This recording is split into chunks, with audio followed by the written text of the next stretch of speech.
Huh?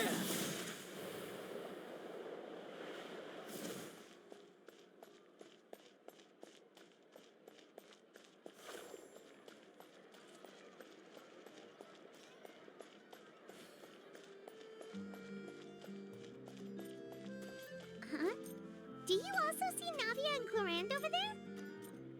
They look like they might have run into some kind of trouble. Let's go check out what's going on!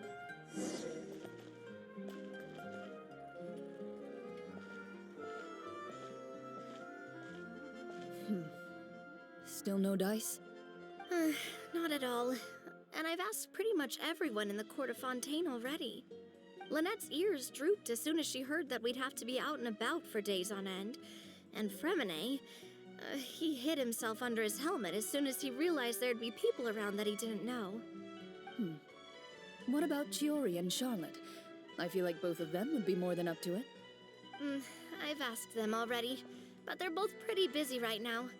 I just gave the members of the Spina a few days off, too, so I don't want to bother them either. This is getting pretty difficult. Navia, Clorand, what's up? Oh my. Well, if it isn't my dear partners. How are you all doing? Huh. Navia? Huh? Oh, you mean... Yep, this is our chance.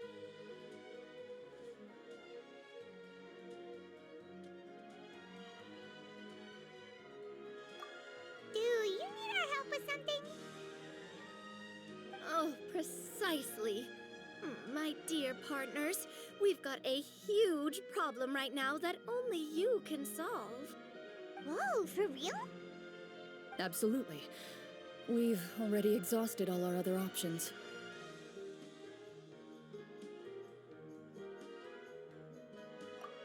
Traveler, Paimon, would you join us and play Marechaussee Hunter Judgment Day?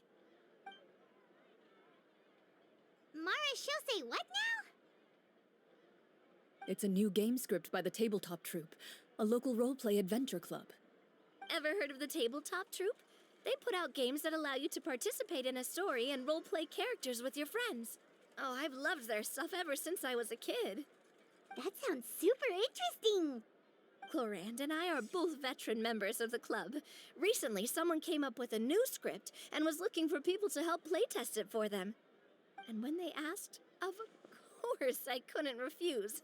I mean, come on, a brand new script? Nobody has ever played it before. Generally speaking, scripts at that level of development have a lot of issues, but I think this one is pretty solid. The author obviously put a lot of work into the story, and the world building is also quite credible. Whoa. I know I was the one that handed you the script, but some of us haven't read it yet. No spoilers, please. Anyway, the script calls for a team of 4. Ah, yes. We're missing one final player right now. So, you're saying you'll help us out? I knew I could count on you, partner. Paimon and the Traveler are kind of a package deal. Is that okay? That's not a problem. I'll adjust the pace based on the actual number of players, and ensure that everyone has a good time. Well, Traveler, what do you think? Wanna play? Paimon will follow your lead. Well, that solves our problem. You have our thanks. Woohoo! I'll go grab the script manager from the club right away. The script manager? Didn't you just say that you gave Clorand the script? The club introduced a completely new kind of gameplay for the script. In this iteration, the Game Master's version of the script is incomplete. The script manager provides the next part of the script only after players have completed the current list of objectives. On top of that, in order to increase player immersion, the club has created some of the story's sets and scenes in real life. We'll only know where we should go once the script manager reveals the starting location. Wow, you're right. Whoever wrote this script really did put in a lot of work. And it's got a real healthy amount of suspense, right? I mean, even the GM doesn't know how the story will end. I look forward to experiencing it with you all. Why don't you go meet up with the others first? They should all be waiting at Chioria Boutique. I'll come over with the script manager as soon as I find them. Sounds good. Remember to always watch where you're going, and don't rush. You say that like I'm 6 years old or something. Let me think. What kind of character should I play this time? I just hope you'll pick up some useful skills this time. Oh, and stop trying to persuade every animal you come across.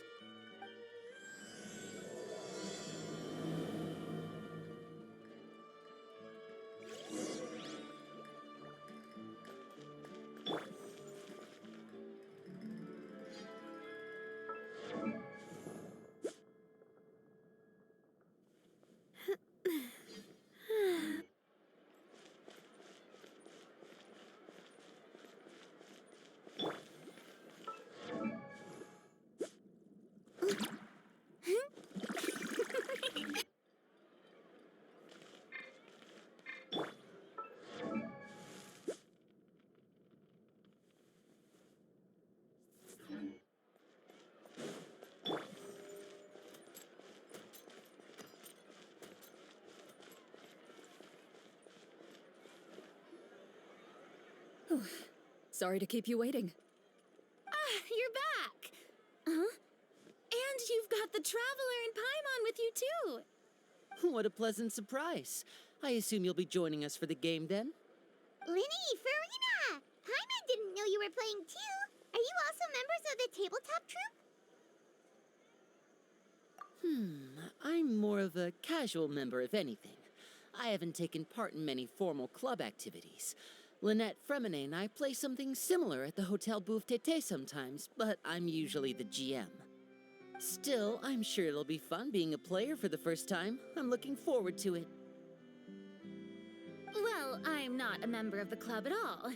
Claran simply woke me up first thing this morning, said there was a good script worth experiencing, and asked if I wanted in. If you're interested, I can give you a referral. That should give you a 40% discount on membership fees. I think I'll wait to see how this experience plays out first, especially when it comes to the quality of the script. If it's sufficiently fun, then I'll join. Do you participate in a lot of tabletop troupe activities, Clarande? You could say that. She's actually one of the few senior game masters of the troupe. Right. I knew about that even when she was still my subordinate. It's nothing. Really, just a small hobby of mine. Wow. Paimon's so used to seeing you be all upstanding and intimidating as the champion duelist. It's kind of hard to imagine you role-playing with a bunch of friends.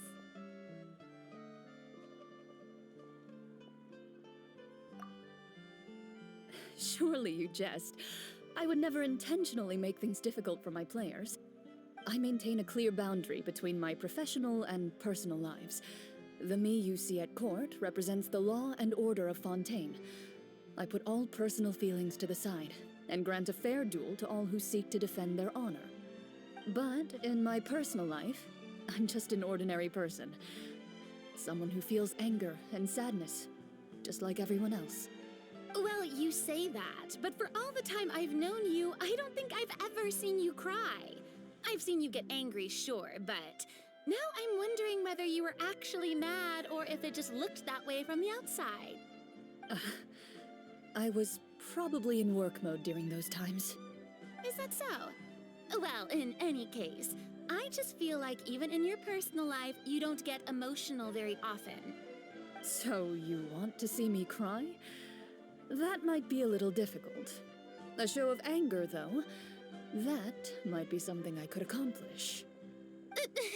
No, that's not what I meant.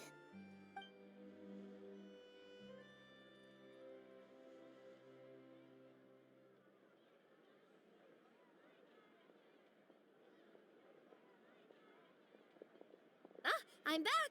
Here, allow me to introduce you to the script manager, Mr. Florian. Pleasure to meet you all. Hello. Wait, are you a champion duelist too, Mr. Florian? Oh, no. This is just the costume provided by the club. I occasionally play a few of the roles in my scripts. That sounds like a lot of work. It's nothing. It's the least we can do to give the players a more immersive experience. Anyway, allow me to give you a brief introduction of the script. This script was adapted from the real history of the Marushose hunters.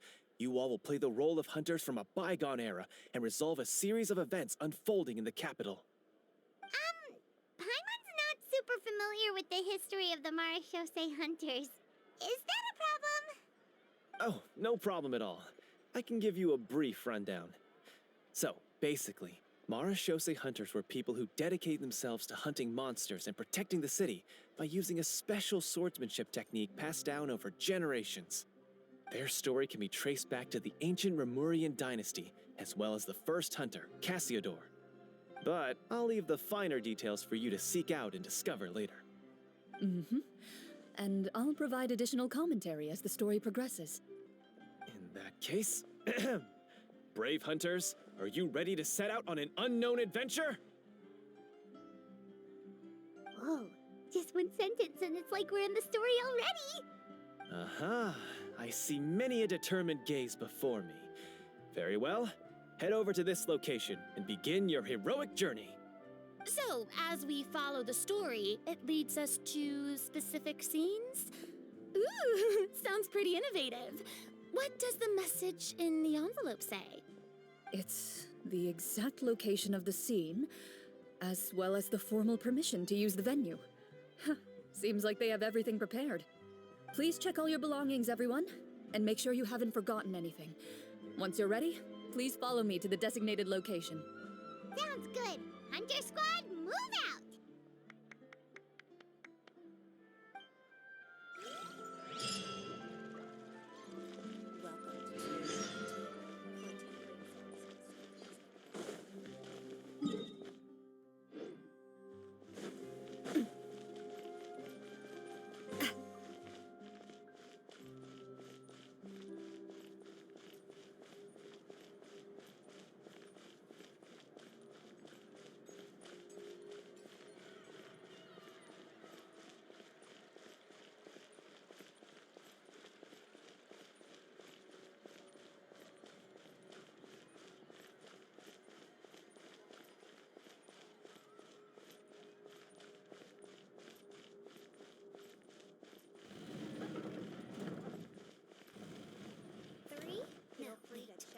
Looks like 4.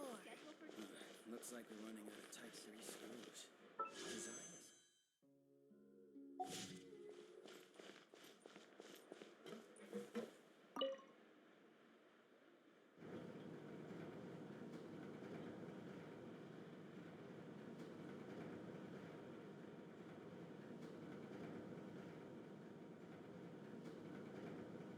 I do love Spina di Rosula's logo. It was designed by my mother. Have you noticed how it's shaped like a heart?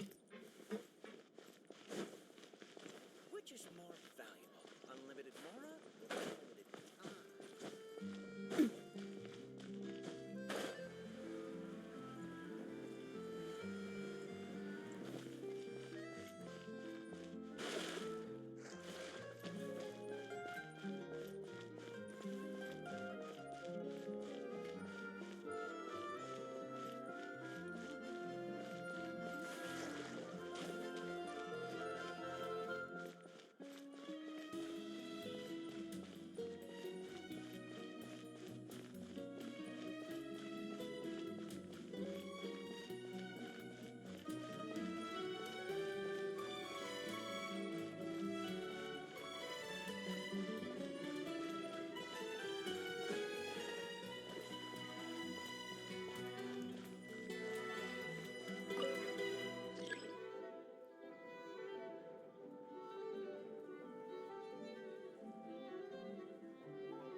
have thought of everything. Even the Fatometer is here and ready to go for us. The Fatometer. What's that? It's a card that's used to determine action success or failure. We'll need to use it when we try to use certain skills. And what about all the dessert and tea? Is that for us as well? That's what the message said. Oh, really? That's so nice. It feels just like a tea party with friends. Those snacks have Paimon's name written all over them. I think you might be more of a snack hunter than a Marashose hunter, Paimon. Snack Hunter Paimon reported for duty. If there are delicious snacks to be found, Paimon will track down every last one. The desserts are great, but I'm still looking forward to the story more than anything. Very fair. Then, let us begin. First, please pick up the blank character cards in front of you and write down your name and profession. You can find an abbreviated version of the rules printed on the back of your character card. If you have any questions, feel free to ask me. In this story, everyone is a Marashose hunter. To reflect this, the club has prepared a small badge for everyone. Ooh, nice. As hunters, you have proficiency in swordsmanship and fighting by default, so there's no need to allocate any additional skill points to those areas. Swordsmanship? So there's a fighting part to all of this?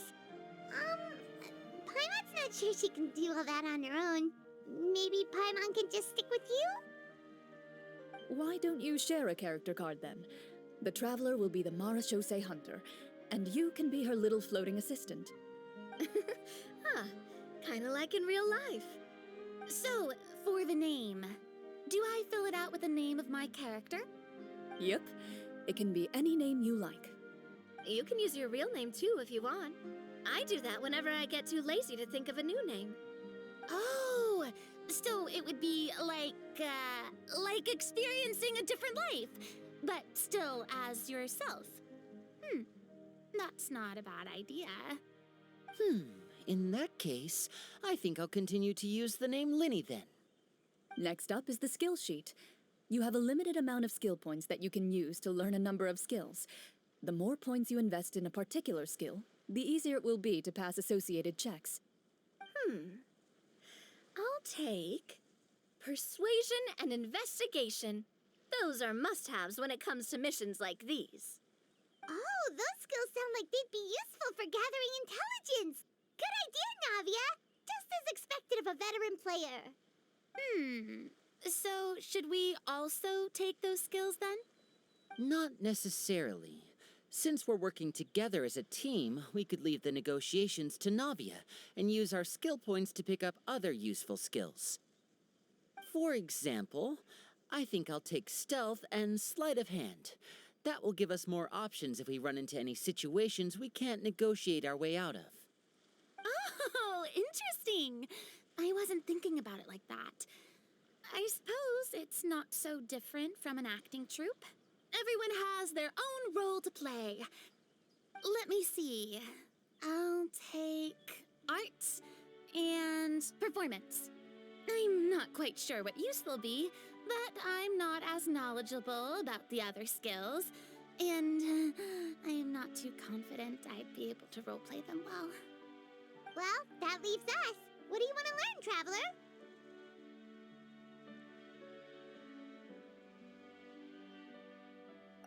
Ha! Gotta say, this suits you really well. Nothing boosts morale like good food. Ooh, so you want to help people when they're injured. That's nice of you. So what do you think? Are you sure you want to learn these two skills?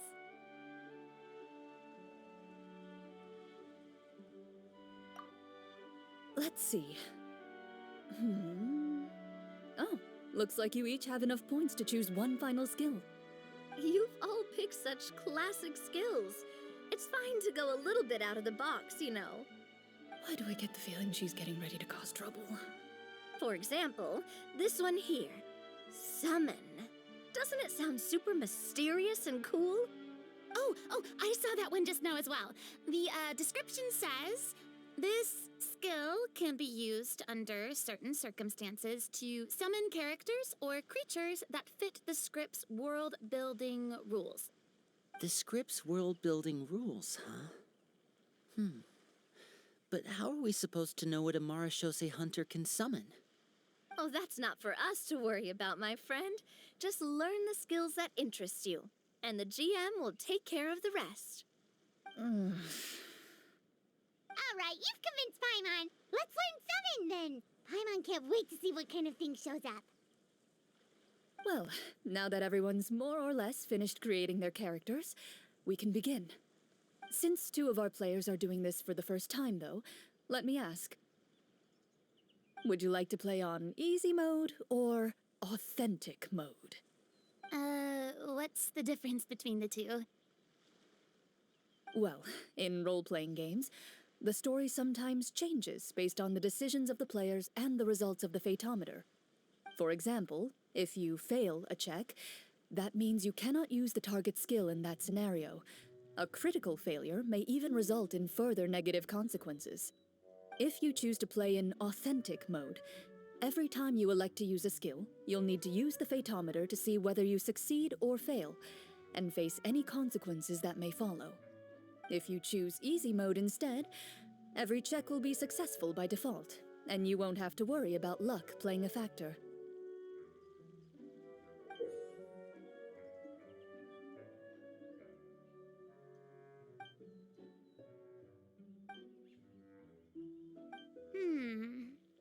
Given that I'd like to focus on the story, I suppose I should pick easy mode.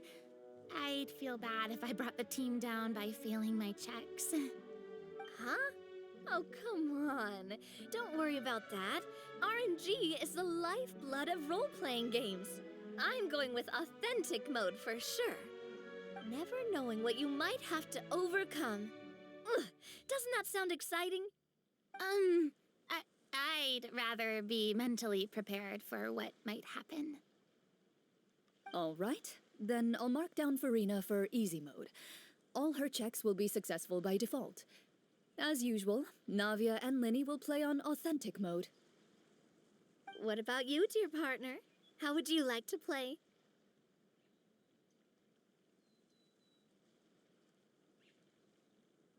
Are you sure?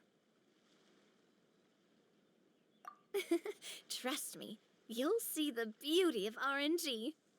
Honestly, I don't think Clorand would make things too difficult for us no matter what the Fatometer says. Isn't that right, Clorand? No promises. That wasn't super reassuring. Well, anyway, enough talk. Let's get started. I want to experience at least a good chunk of the story today. Speaking of the story, why is the beginning scene on a beach? Well, that's because... a long time ago, back when human civilization was still in its infancy, powerful demons and evil sorcerers ruled over the land. They created a host of monsters and sent them to slaughter all humans in existence. Soon, a group of human rebels banded together. With their swords raised, they swore to brave the darkness, and in doing so, subdue each and every monster that sought their destruction. They became known as the Marashose Hunters.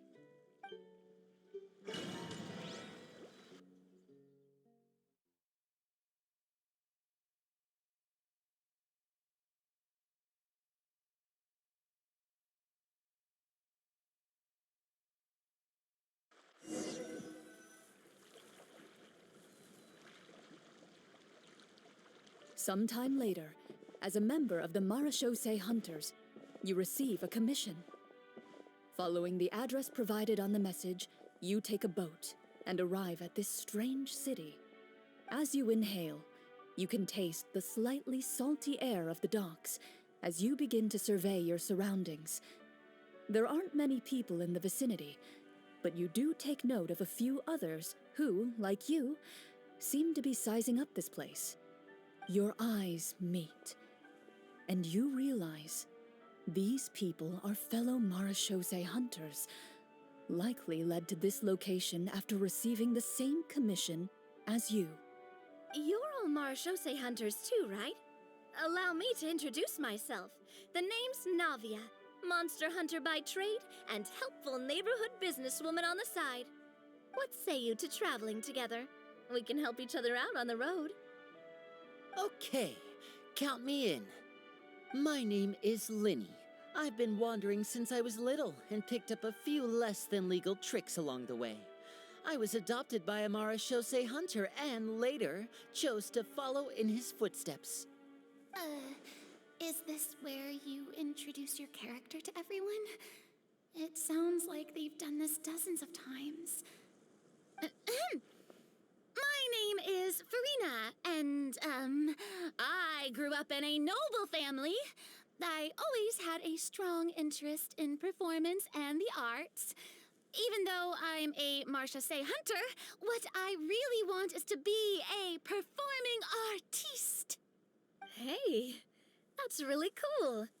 You can do it, Farina. That's exactly how it's done. Paimon is Paimon, a good friend and companion to this Marashose hunter right here.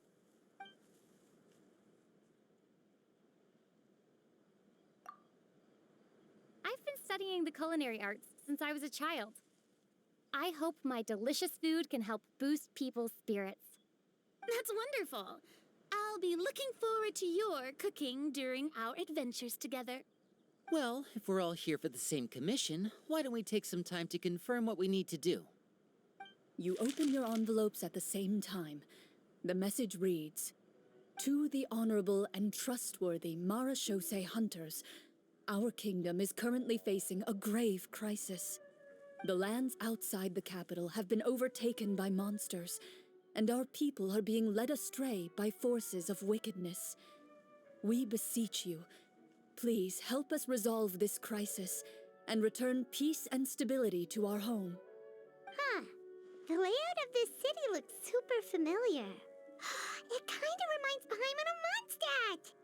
The scriptwriter must have used a real-world city as a reference when coming up with the map. As experienced hunters, the layout of the city reminds you of places once traveled. You recall the sight of tree-lined streets and the gentle tranquility of days gone by. Yet, as you regard the city in front of you, it appears to be little more than an empty shell. Its hollow gates are open to you, beckoning you to come forth and bring salvation back to the town. I carefully read every line of the letter and turn my attention to the signatures at the bottom. Who issued this commission to us? You see a long string of unfamiliar names. It would seem that many of the residents of the city issued this commission together. They sensed that things were not right within the kingdom and sent a distress signal to the outside world. In that case, why don't we take a walk around the city and see if we can learn anything from the local residents? Oh, good idea. We might be able to get some leads on the monsters and bad guys we're after. You look up and see a tavern nearby. It appears to be open for the day. Why don't we go check out that tavern? If the novels I've read are anything to go by, taverns are usually full of information.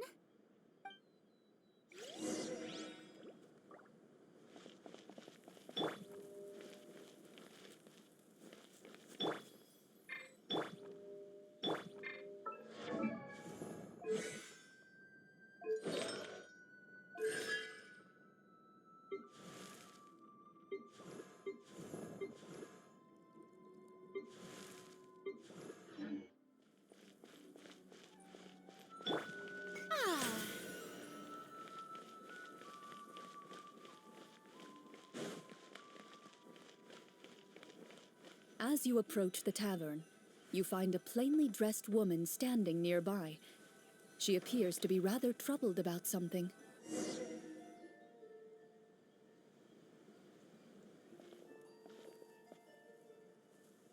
Greetings, friend. Lovely weather we're having today, don't you think? Oh, hello. I suppose you're right. The weather today is quite lovely. If only those monsters out there would stop causing trouble. It seems like every character included in the script has a certain amount of useful information to offer. If we keep asking questions, we might be able to get some good leads. Oh, come now, don't be sad. Life is all about optimism. Oh, that reminds me. What did you have for breakfast this morning? Huh? I don't think that's the kind of question we're supposed to ask. Nothing turns a frown upside down like good food. How about some macarons? I could make you some.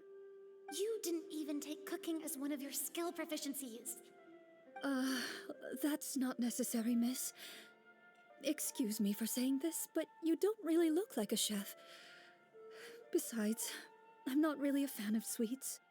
So you're someone who barely smiles and doesn't like sweets. You're really starting to remind me of this one friend of mine. Hey! Did she just... me? Glorian must have broke character for a second. This isn't getting us anywhere. Traveler, maybe you can think of something.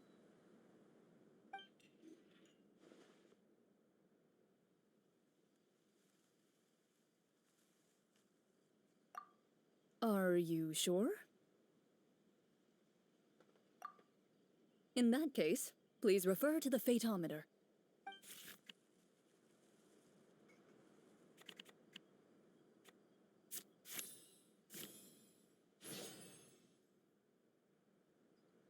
Whoa, it was a success! You remain silent as you prepare a pot and fire to use for cooking. The woman stares at you with her mouth agape as you skillfully cut the ingredients and toss them into the pot. After some time, a rich aroma begins to fill the air. Even a passing cat can't help but stop in its tracks and look up in anticipation. Please have some food. Who knows? Maybe you'll feel better after eating something delicious. Whoa, that's amazing. Wait, so as long as you pass the check, you can pretty much do anything? And it won't be seen as absurd? Oh, thank you. You were right. This food really did make me feel better. So, what had you so worried earlier? Could you tell us a bit more about it? Okay, let me fill you in. A horde of monsters suddenly appeared near the capital recently, so all the guards were dispatched to fight them.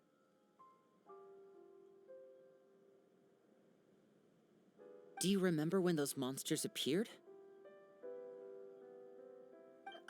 I'm not completely sure.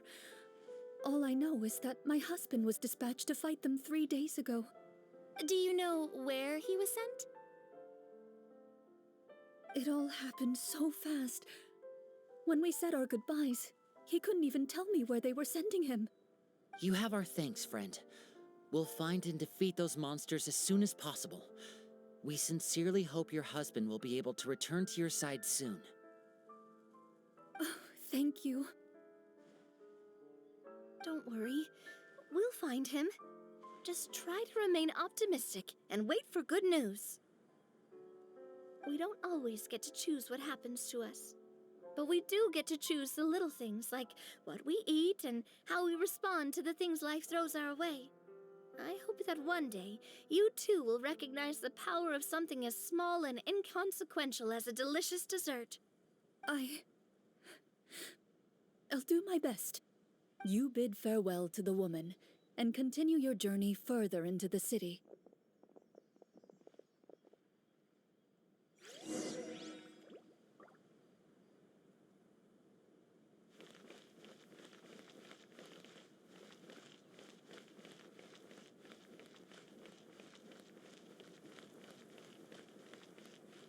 As you venture further into the city, the streets appear largely empty. An elderly woman walks past, You see her shake her head as she puts away her wrinkled wallet.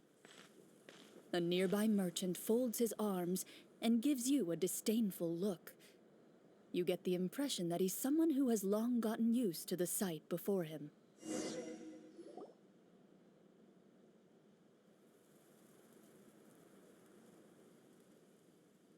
Although he doesn't seem very friendly, merchants are usually a good source of information, right? Pardon me, sir. I'd like to ask a question if I may. That depends. How much are you willing to pay? How about this much? What do you take me for? Some lowly beggar? You can't even buy half an onion with that amount. Surely an onion can't be that expensive, right? What do you know? War's nearly upon us. Everything costs several times what it did before. If you're not gonna buy anything, then scram. Whoa, what a nasty guy. Maybe we shouldn't even bother talking to him. But he still might have information we need. Traveler, can you think of something?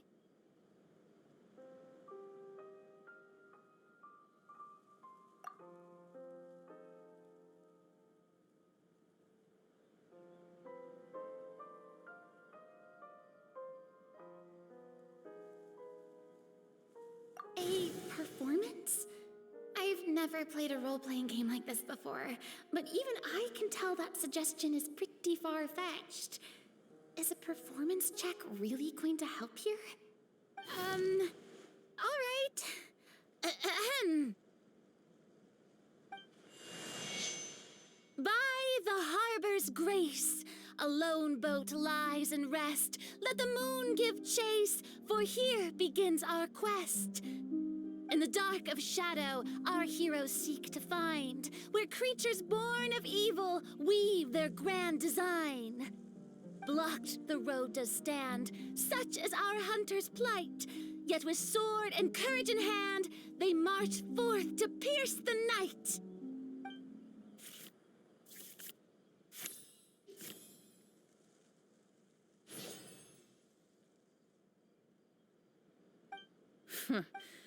I don't recall asking for a bardic song.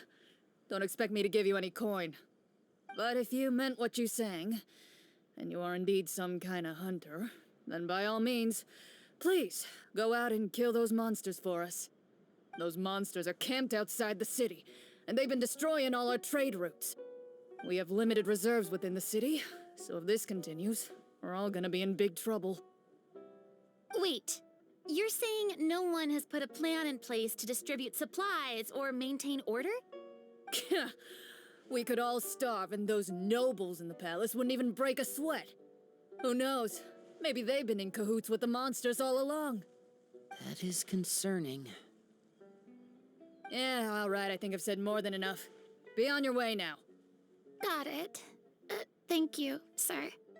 Don't mind him, Farina. He just doesn't have enough taste to appreciate your art. No. I was just thinking about how those nobles must be so cold-hearted. It's like they don't care about their people at all.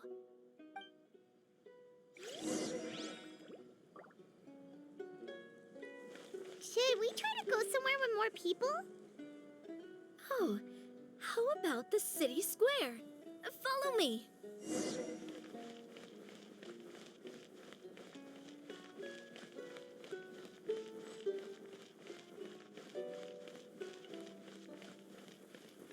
Before you lies the city's central square. You see a man with a slightly anxious look on his face, pacing back and forth, his head hanging low. He doesn't seem to notice your approach.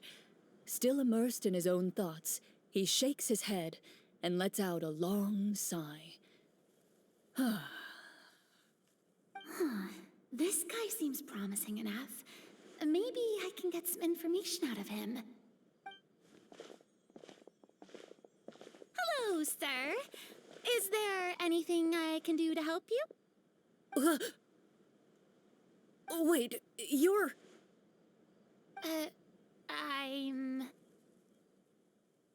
Oh, dear goodness! You're a Marashose hunter! You recognize us? Ah, are you one of the people who wrote the commission letter? Yes, yes! Oh, I didn't expect you to actually come. Oh, what great news! The city is saved! What happened here? Alas, we once lived comfortable, carefree lives. This city used to be free of monsters. The first Marashose hunter, Casiodor, the Golden Hunter, he was the one who drove them back. However, monsters have once again surrounded the city. Perhaps the seal that kept them at bay has lost its power. Or perhaps an evil sorcerer has been meddling in our affairs. All I know for sure is that their return has stripped this city of any chance at peace. Are there not enough soldiers to drive them out? It's not a question of numbers. The guards simply have no idea how to deal with them. Most people my age have never even seen one of the monsters, much less been trained to fight against them. What's worse, many of us don't even know the history of the Marashose hunters anymore. When I was a child, though, my grandfather would tell me stories about how the Marashose hunters drove back the monsters. So, on the off chance that something might come of it, I decided to reach out to you. To be perfectly honest, I was starting to think all those stories were just tall tales. But now that I've seen you in person, I finally know that it was true! Well, you can rest easy, friend. The righteous and formidable Marashose hunters are on the case. The man is touched by your determination and resolve. His eyes begin to well with tears of relief. Still, if we are going to hunt the monsters, we need to know where to find them. Can you give us any leads? All I know is that the area outside the city is dangerous.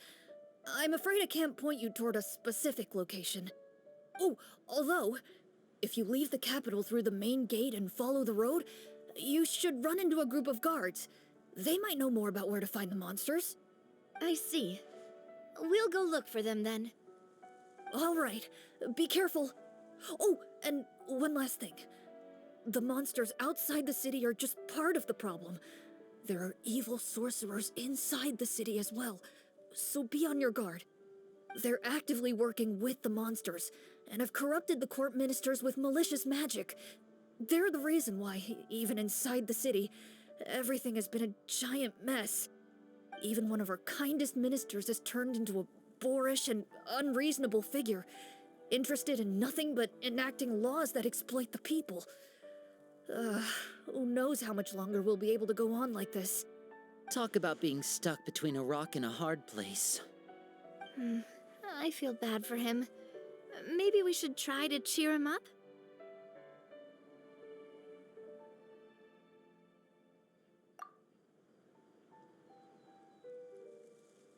Huh? Like, now? Is this really the right time? I appreciate your kindness, but for now, it's more important to focus on the crisis at hand. Brave hunters, I leave the future of this kingdom to you.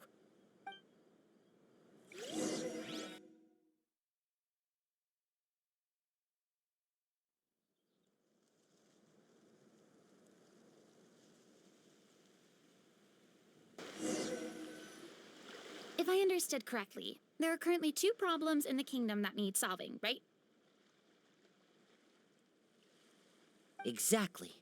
We need to defeat the monsters outside the city and take down the evil sorcerer stirring up trouble from within. But which problem should we tackle first? Well, this seems like a good moment for a break. Take some time and discuss what you want to do. Let me know when you've made your decision. I really didn't expect the people in the city to keep us at arm's length like that. I totally thought the hunters would be treated like heroes. Well, Clarence said the script took cues from the real history of Fontaine, right? Maybe the real-life Marashose hunters were also treated like that.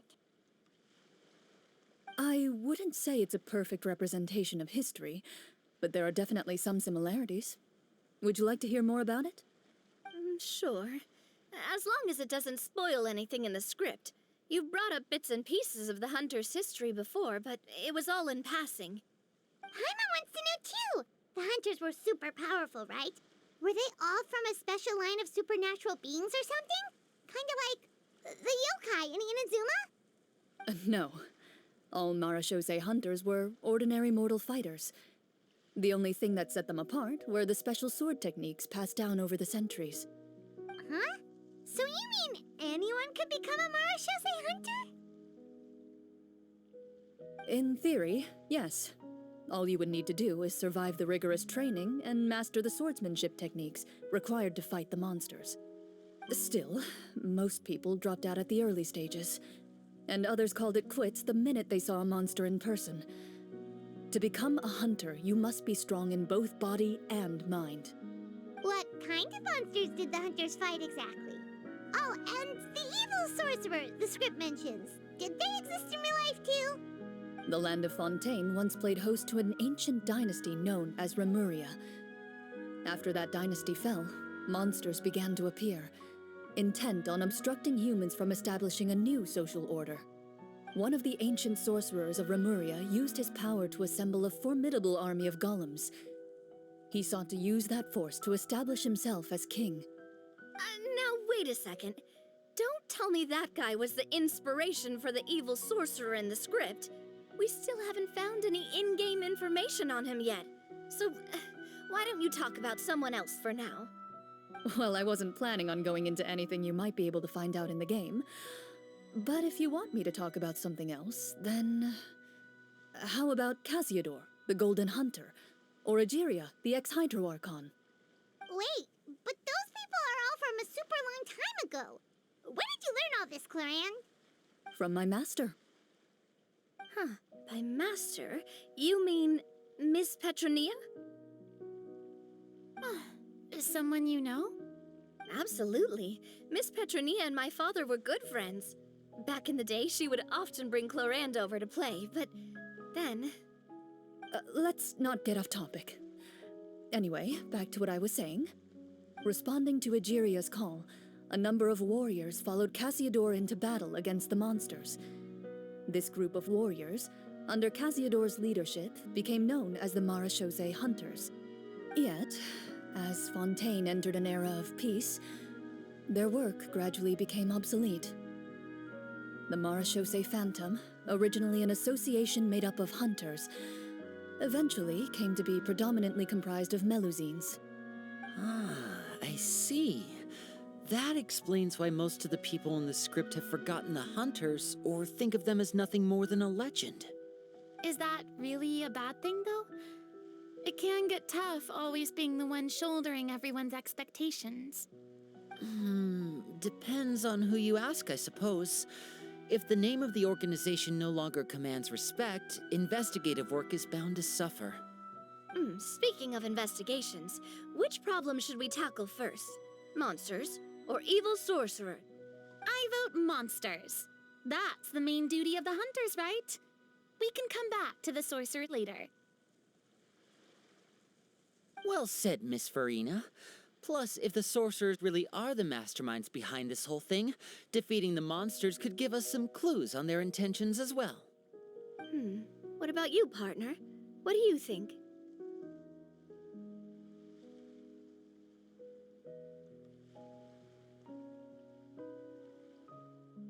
It's decided then. All right. After some discussion, you decide to turn around and head out of the city.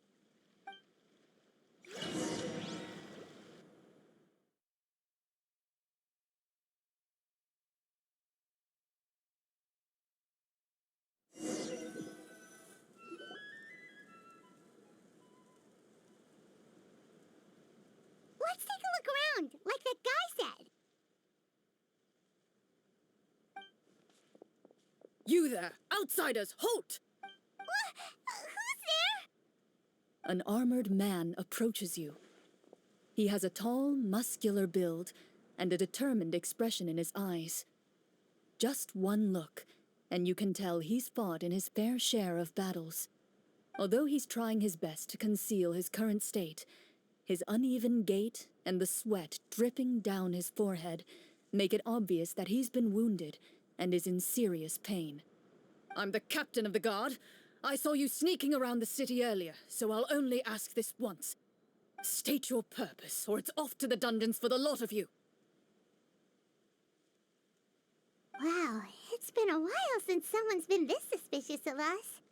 I said talk, not whisper between yourselves. Have you ever heard of the Marchese Hunters? Marachose hunters? Ha! That fairy tale, you mean? What, you expect me to believe you're one of them?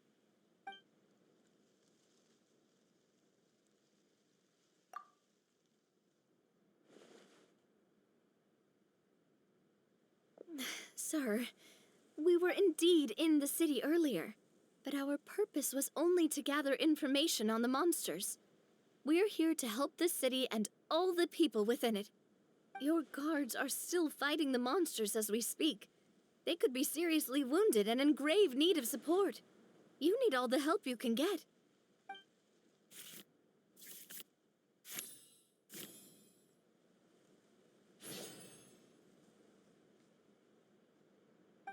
The man regards you with doubt and concern. After a period of inner struggle, he lets out a long sigh and informs you of the locations where the monsters have appeared. Those monsters aren't easy to deal with, but if you insist on going, I won't stop you either. I just hope all the guards will be able to come back to their families alive. I wish you the best of luck.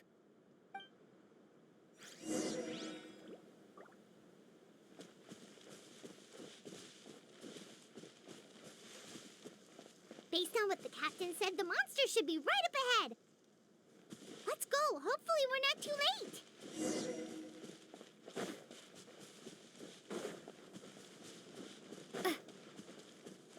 As you approach the battlefield, you see numerous people lying by the side of the road. They appear to be dressed like guards. Their faces are filled with desperation and terror. Some are screaming and cursing in vain, as if still trying to banish the monstrosities they saw from their minds.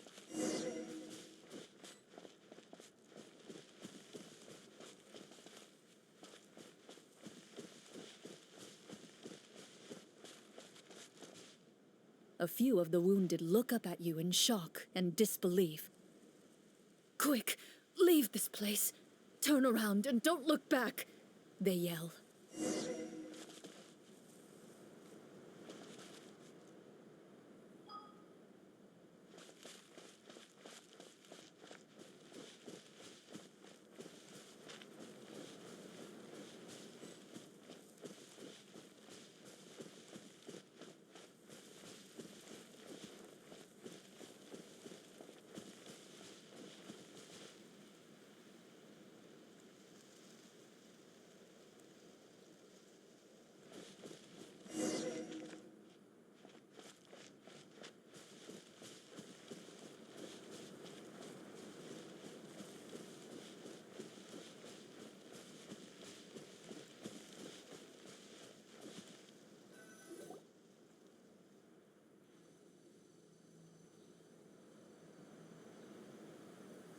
This is the place he mentioned, right?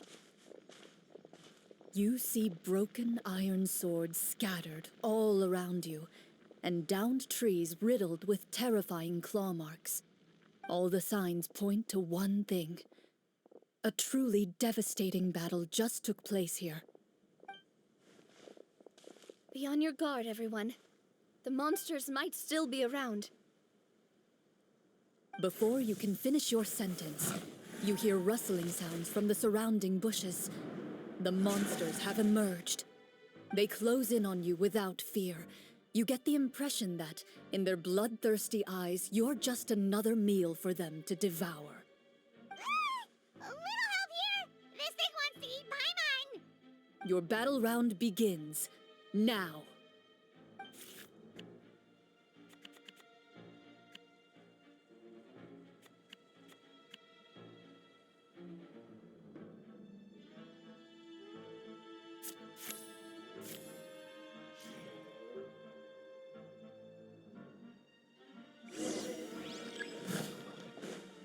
Strike a pose! Now disappear! Let's get Hey there! The next battle round begins now. Time to shine! Just crumble apart! Step right up. Ow.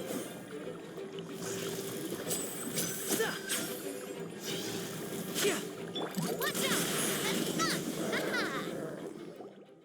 The monsters let out a terrifying roar of anger and resentment before dissipating into thin air. Ugh, thank goodness it's over. We're lucky the Marashose Hunter class came with all those preset skill points. Otherwise, we would have been in some real trouble. I never knew the photometer even determines the amount of damage you inflict. If you get unlucky, isn't it just game over right then and there? That's part of the fun. The uncertainty of fate is what gives these games their appeal. Just as you begin to celebrate your victory, a suspicious lump on the ground catches your attention. A suspicious lump. Wait, could it be the thing that appears after every battle? I walk up to it, crouch down, and begin to carefully examine it. I've still got my right glove on, so it should be fine for me to touch it, right? As you investigate the mound, you discover that the exposed portion appears to be made of wood. It was previously obscured by the large form of the monsters.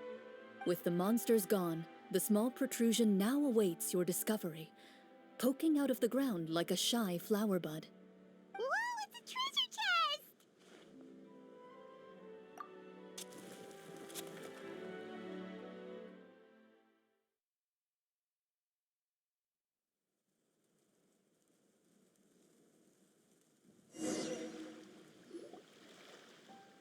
With everyone's help, you successfully excavate the wooden chest from the ground.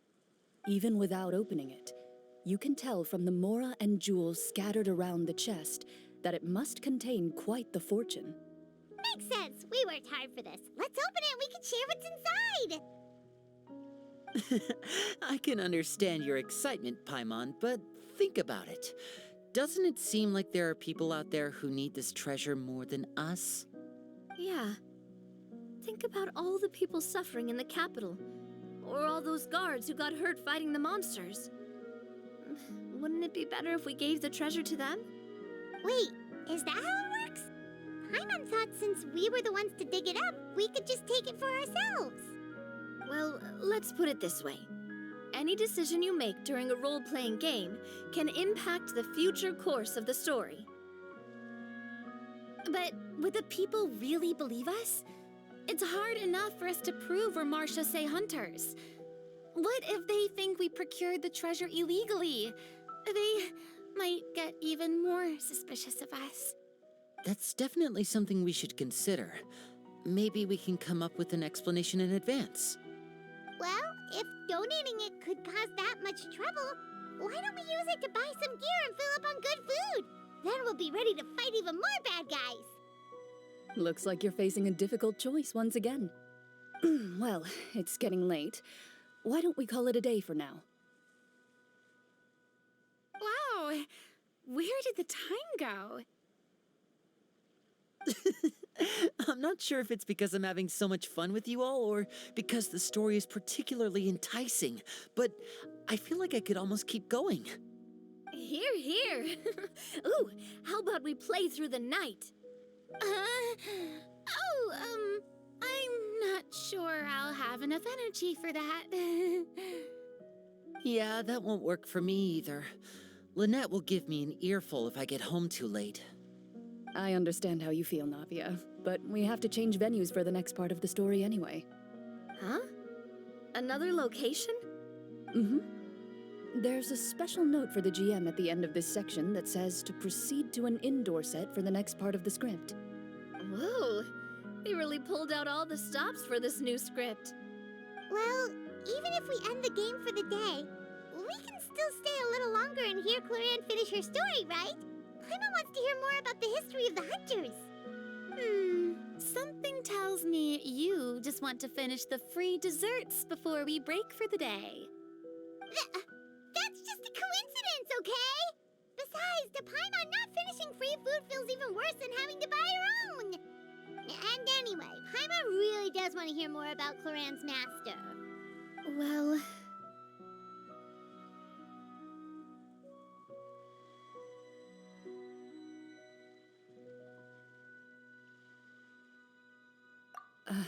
It's nothing. I appreciate the concern, but it's all in the past. It won't do any harm to share these things now.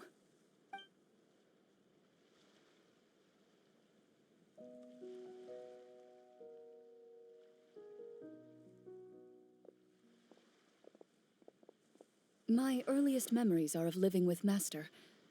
According to her, she saved me from certain people of ill repute. My birth parents had left me behind some time before that.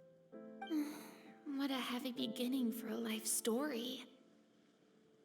Master was a fascinating individual, if inexperienced in the ways of raising children. My first ever toy was a short sword. Although I suppose it wasn't so much a toy as something Master removed from her waist and handed to a noisy child in need of distraction. Oh, wait, so she handed an actual sword to a child? Isn't that dangerous? Did you hurt yourself? Of course I did. I cut my palm and bled quite a lot. But Master was not concerned. She just stood there and casually lectured me about it. See, that's what you get for not holding the sword properly, she told me. She then crouched down next to me and said, "Give me your hand. I'll teach you to bandage this wound. After that, it's time to learn how to truly hold a blade." Excuse me for asking this, Clorand, but how old were you exactly when all this happened? Probably around, 3, give or take. 3? Isn't that when most kids are still struggling to hold a fork? As I said, Master was rather inexperienced in the ways of raising children. She believed trial and error was the best way to teach a child what they're capable of. I'm not so sure this is a question of experience. I didn't see anything wrong with her ways at the time. And anyway, children don't get to choose how they're raised. Oh, she did bring me back a pet from Liyue once. It was a Geovishap hatchling. A Geovishap hatchling? For a pet? That seems even more dangerous. What she said was this: make sure to get along, you two. If you really can't agree on something, just settle it with a fight. Whoever loses is the real pet. And how old were you when this happened? 5. Well, did you win? No, I lost. So you're saying you actually became the Geovishap's pet? Yes, but only for a week. By the end of that week, I defeated it in combat, and we've shared a cordial relationship ever since. That really doesn't sound like the kind of childhood someone should have. Later on, I gradually understood that Master most likely didn't know any other way to raise a child. She was a marechaussee hunter, but I never heard her bring up her own parents. Thanks to her, I learned how to navigate the forest by the age of 6, and could hunt monsters in the wild by myself the year after that.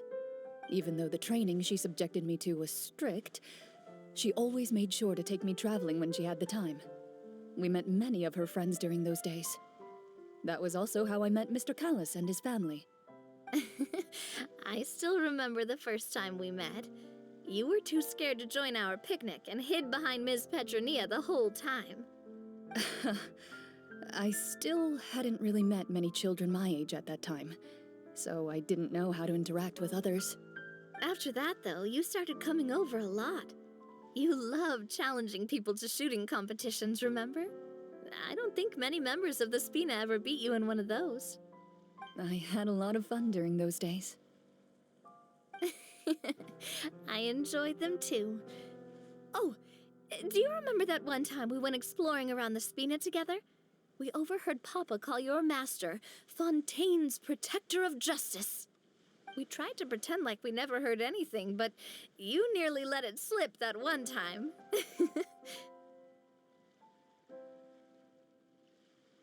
Protector of justice?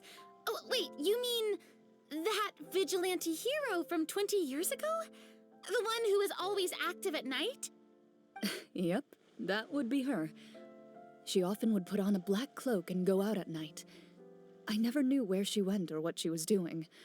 Until, like Navia said, we overheard the truth from Mr. Callis that night. 20 years ago, huh?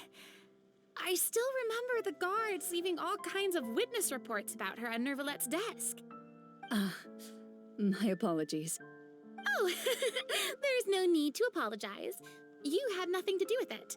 And anyway, everything she did was for a good cause. Although, calling herself the protector of order was a bit much. Especially when she deliberately operated outside the law. Huh? When did the Protector of Justice become the Protector of Order? Oh, she had a bunch of code names. I heard she would just come up with a name on the spot whenever she was asked. Later on, she probably got sick of answering those questions and decided to stick to just two. The Protector of Justice and the Protector of Order. That sounds like her, all right. I bet she forgot which of the two she'd use by the time she got back each night. Well, she certainly sounds like a fascinating individual. With her strong sense of justice, it's no surprise her student followed in her footsteps. It's true. I always wanted to become like her. Someone powerful, independent, and with a strong sense of conviction. But...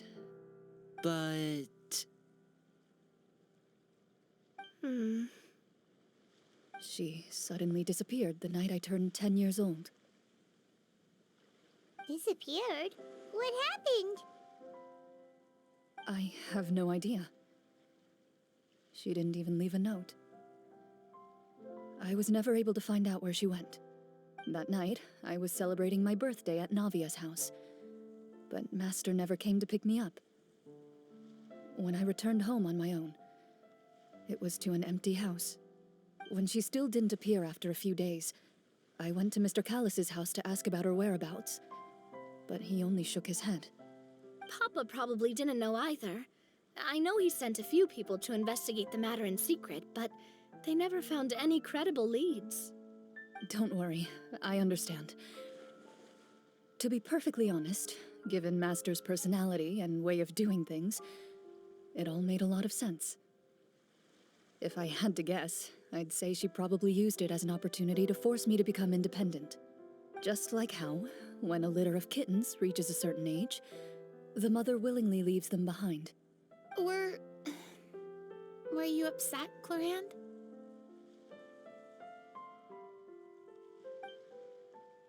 I was at first, but not anymore. I don't believe Master would suddenly disappear for no reason. There must have been something she just had to do. Well, despite everything, you still managed to follow in her footsteps and become the greatest champion duelist in all of Fontaine. You're practically a living symbol of law and justice.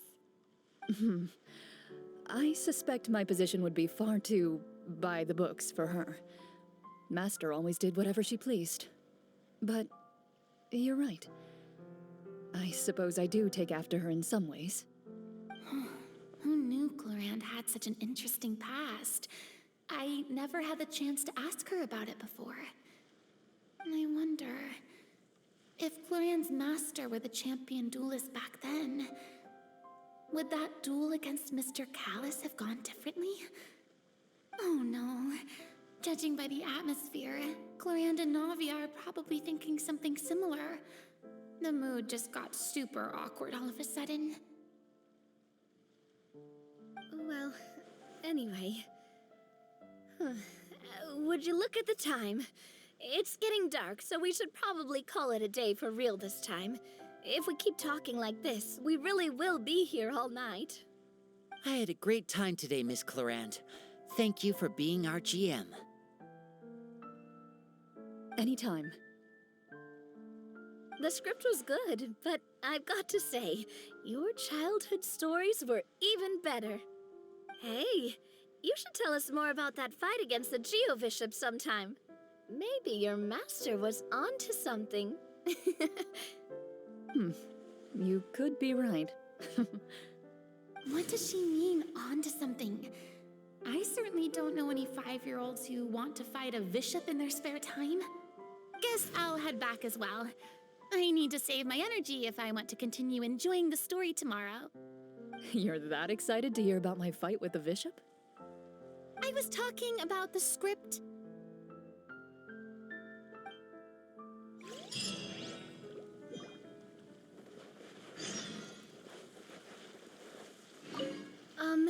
Just between the two of us, could you tell me what it was like to be the Geo-Bishop's pet? It was nothing special, really. Geo-bishops don't understand the concept of a pet. So basically, it just headbutted me whenever I entered its territory. And that hurt? Yeah, it hurt. What, something you want to experience for yourself? Oh, I'm good. Thanks.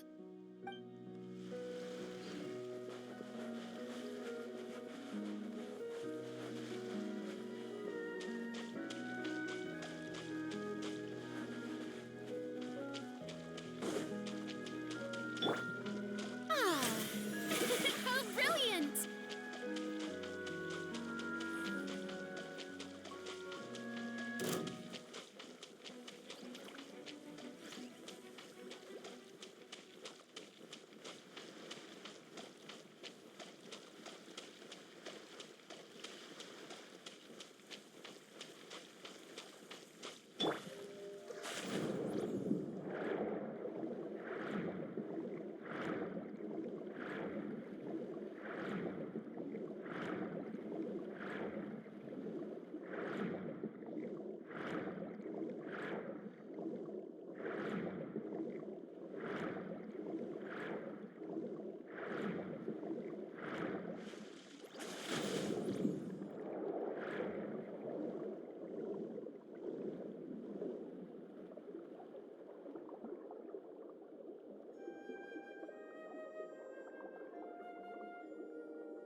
Let's go meet up with the group. Paimon's really looking forward to today's story.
looks like everyone's here. Now, before we begin, why don't we finish where we left off yesterday? There was an important decision to be made, yes? I'll pour everyone a cup of tea. Is that really the most important part, though, Clorant? Paimon's more concerned about our current surroundings. Heavy walls, cold railings, dim lights. This is obviously supposed to be a prison. I admire the work put into the set. Still, it's obvious the scriptwriter has never paid a visit to the fortress of Rapperia. So the set is going to be a part of the script? Unfortunately, that is something I can neither confirm nor deny. Anyone think Clorant's smile is starting to look kinda scary? Well, whatever happens, we'll just have to push on. But first, we should really figure out what to do with this treasure. If we're worried about arousing suspicion because of our identity, why don't we give ourselves a different name, just like Clorant's master did? Yeah, it might be better to keep a low profile. As long as we're helping people, it doesn't matter who we are or what we're called. Staring at me won't get you anywhere. Or did you want some more tea? Oh, Paimon's good. Thanks. Why aren't you saying anything, Navia? Wait, what's that next to you? Oh, this is the short sword Clorant mentioned last night. I found it. Huh. I'm surprised you managed to track it down after all this time. Well, I made sure to take good care of it, considering the circumstances in which you gave it to me. Of course I had to keep it safe. Anyway, where were we? Oh, right. I was just thinking about all the potential ways for us to break out of prison. We could dig a tunnel, or try to bribe the guards. Wait, we haven't been thrown into prison yet, have we? Well, it's only a matter of time. It pays to be prepared. Just like how you should always have an umbrella on hand, even when it's sunny. All right, Paimon's made up her mind. Let's just give the treasure away.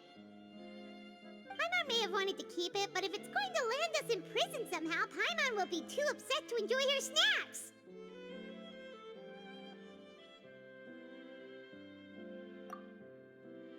So, you reached an agreement? All right then, we can continue with the story. Oh, and we'll collect all the scattered pieces of treasure on the ground as well. All right. You collect the treasure and make your way back to the capital with your bag of loot in hand.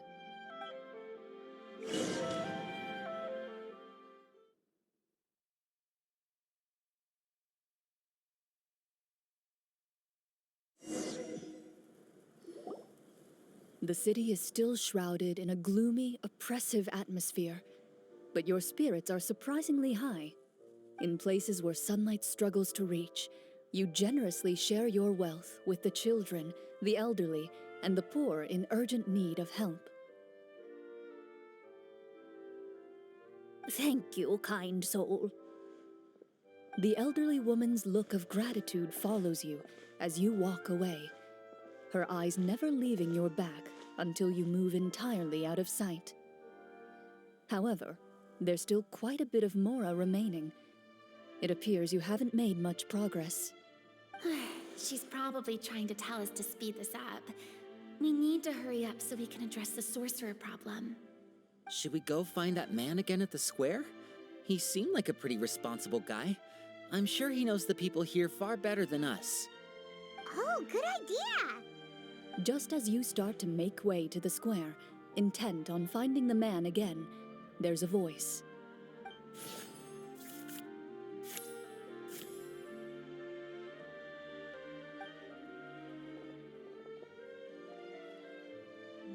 Please wait, distinguished guests. Several strange guards suddenly call out to you. They run forward to meet you and proceed to politely pay their respects. Greetings, gentlemen. Are we being invited for afternoon tea? Surely you jest, my lady.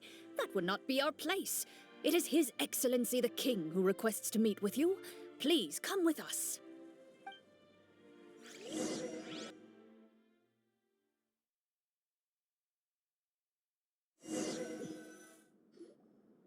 Do you think this could be a trap? Well, we have to investigate the court at some point, right? Meeting the king himself would be a fantastic opportunity to do that. I say we go for it. If something happens, we'll just turn the whole place upside down. That sounds a little intense. After a quick discussion, you nod to the guards and agree to follow. They lead you all the way to the audience hall of the palace. Gilded tables line both sides of the hall. The space itself is adorned with all manner of expensive antiques, glass shelves, and silver candlesticks. The items appear quite ordinary in size and dimension, yet their presence somehow makes the emptiness of the hall feel even more surreal and ominous. Wow, it's so luxurious! The elderly king, clad in a magnificent robe, sits upon the deep crimson throne before you. He wears above his head a majestic crown, with a gemstone the size of a bird's egg set right at the very front. As you observe it, you see a complex pattern of light reflect off its surface. They're here, Your Majesty. A man dressed in dark clothes, likely a minister, shields his mouth with his hands and bends down to whisper a few words to the king. After a moment, he lowers his hands and stands back up. His gaze shifts to fixate on your group, but he does not move from his place at the king's side. The king does not appear entirely aware of his surroundings. The man by his side, though, we should keep a close eye on him. The king remains still and says nothing. The minister is the one who speaks. Esteemed guests, allow me to thank you for coming to our faraway kingdom. Unfortunately, His Majesty the King finds himself quite exhausted from work. So please allow me, his Prime Minister, to welcome you in his stead. I've heard tell that your group, the Marechaussee Hunters, used your exceptional ability with the sword to repel the monsters near the capital. Such a great deed deserves to be rewarded. However, seeing that I was not fortunate enough to observe such a feat with my own eyes, you'll forgive me for seeking to verify the truth by speaking to you myself. Well, we've got nothing to hide. You brought us here to talk, right? So we'll just explain what happened.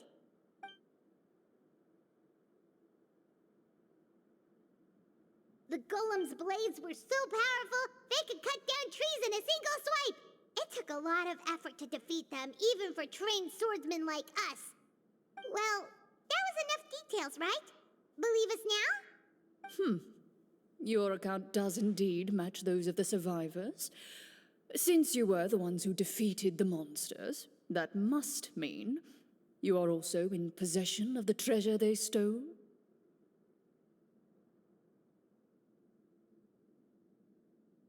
Well, we did take the treasure, but... How did he know about the treasure?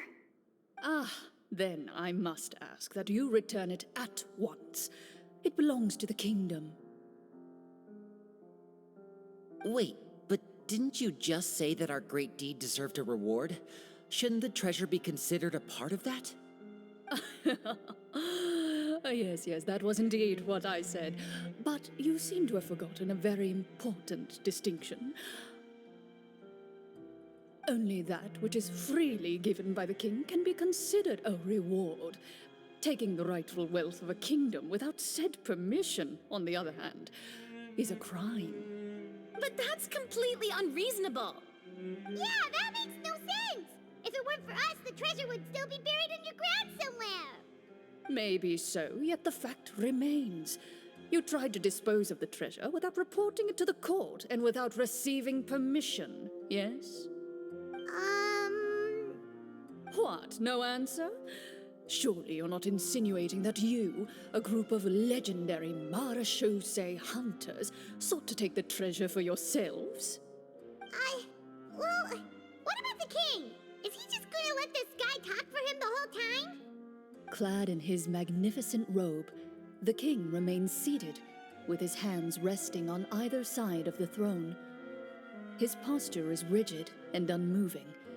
He stares forward with an empty look in his eyes, completely unmoved by the events before him.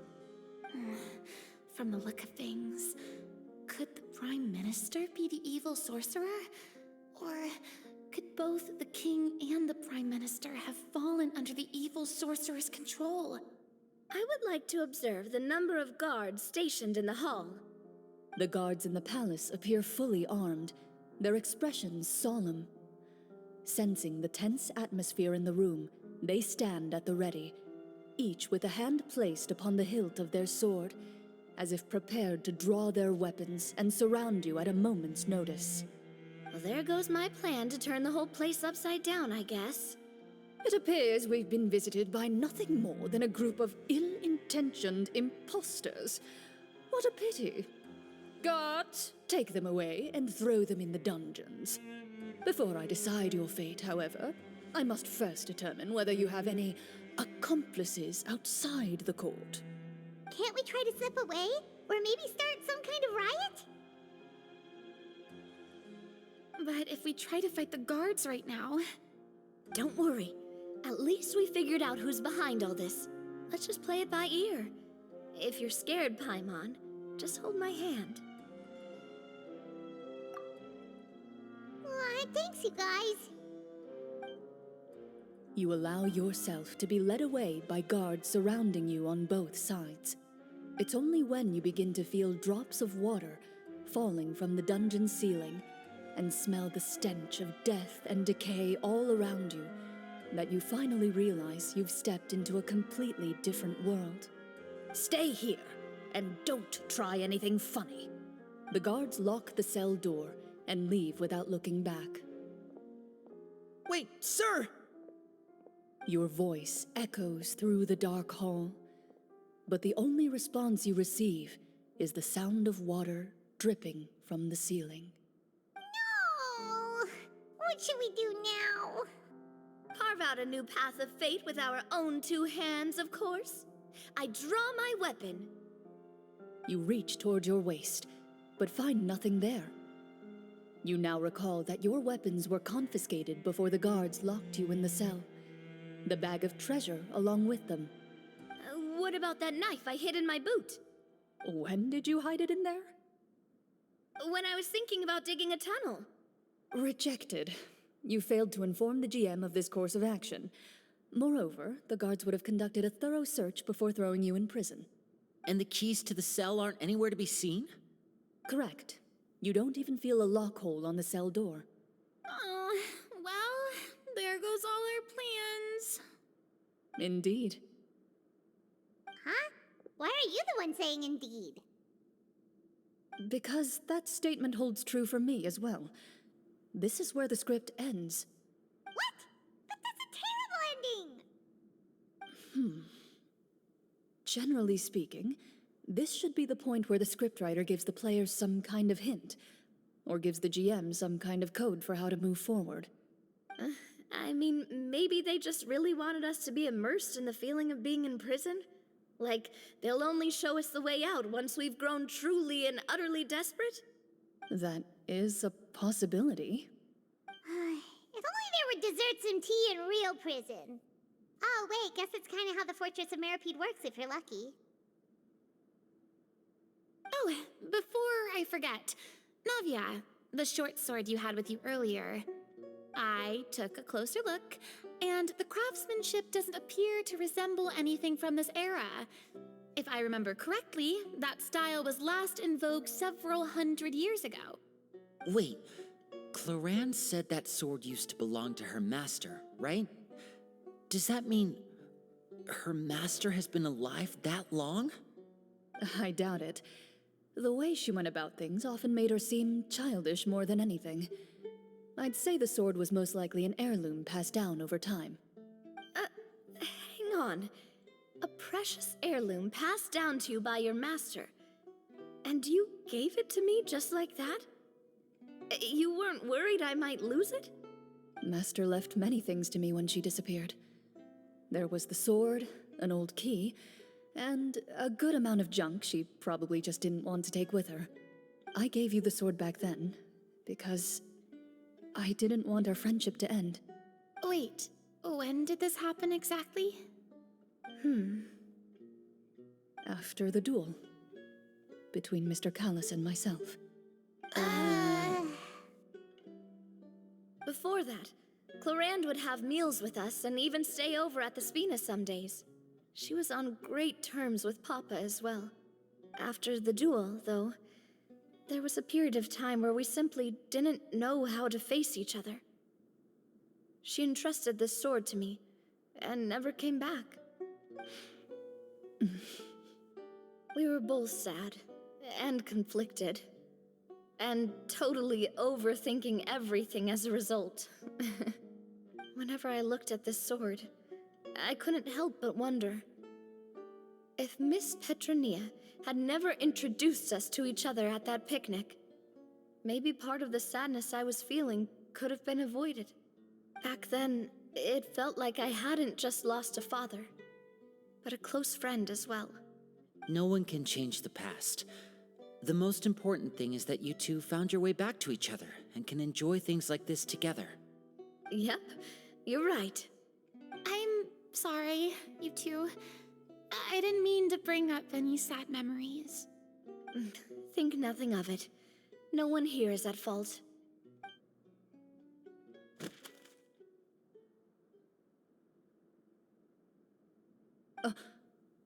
Huh?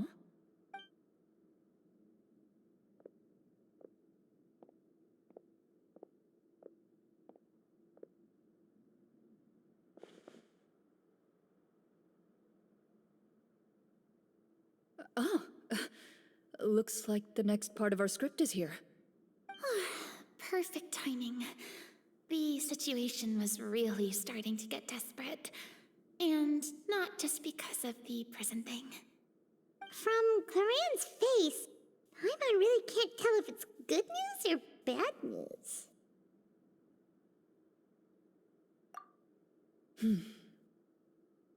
Water continues to drip from the ceiling.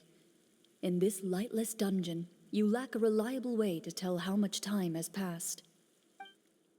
Eventually, you get used to the unpleasant odor of straw, mold, and rust, and find yourselves alternating between fits of drowsiness and despair. Suddenly, you hear footsteps outside the door. Heads up, everyone. Someone's coming. Gather close, everyone, and keep your voice down.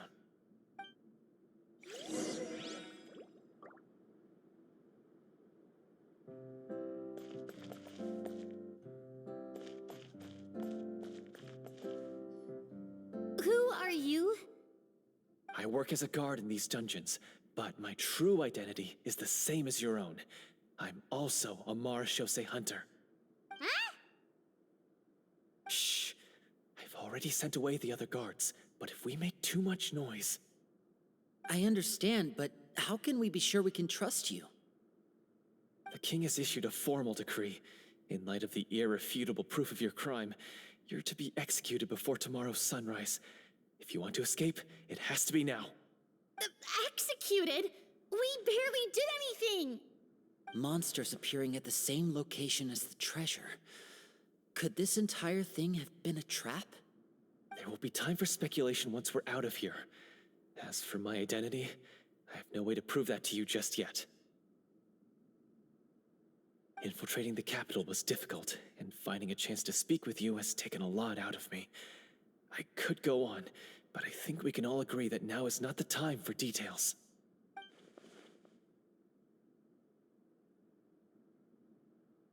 Have you seen our weapons anywhere, sir? Don't worry, I brought them with me. They're just behind the door. Still, these weapons alone won't be enough to defeat the true enemy behind the scenes. His faction is too powerful. The guards are all under his control, and he's even stationed a number of golems in various rooms throughout the palace. To defeat him, you must find a secret vault. It is said that within that vault, the Marechaussee hunters of the past left behind a treasure with the power to defeat the sorcerer. You're not coming with us? No, I'll remain in the dungeons to deal with the guards. I'll try my best to distract them so they don't go after you. As long as my identity is not revealed, I'll be able to aid you when the final battle comes. In that case, please stay safe. Thank you for your concern. I will do my utmost. As for the location of the vault, here, this map should lead you there.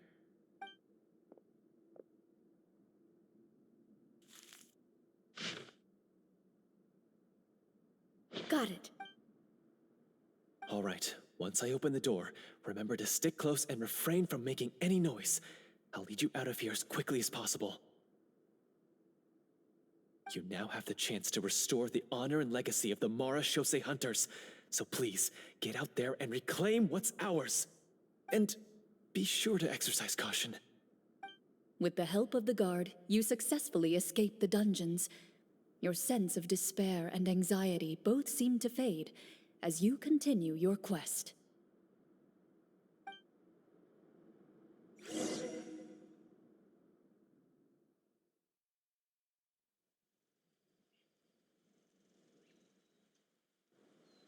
Wait, we didn't get to use our skills at all while we were in prison. Who knows when we're gonna get the chance to use that cool summon spell? That is a pity, but we can only continue to move forward.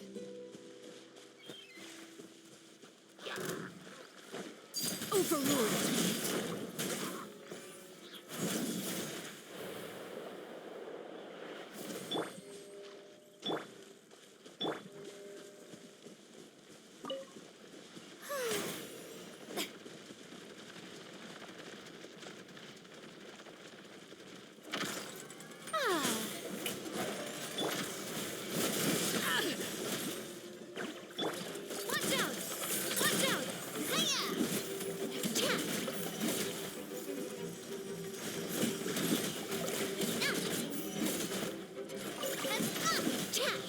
Where'd that come from? Ow!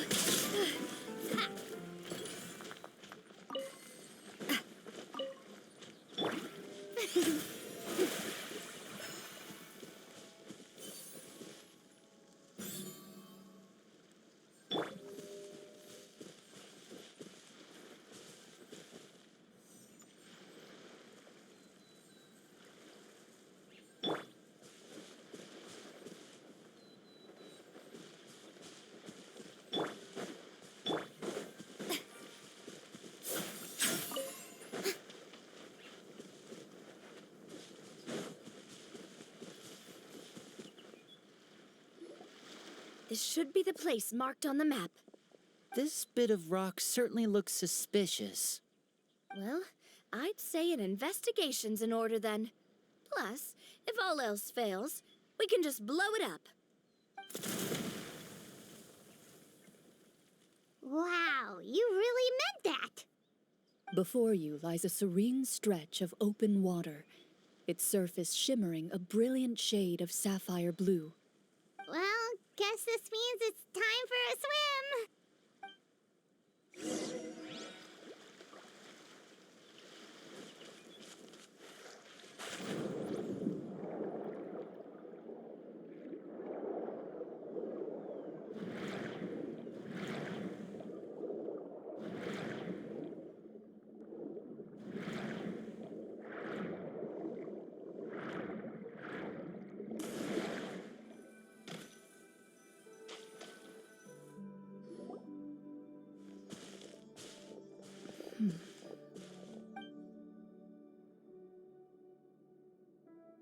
Oh, what's the matter?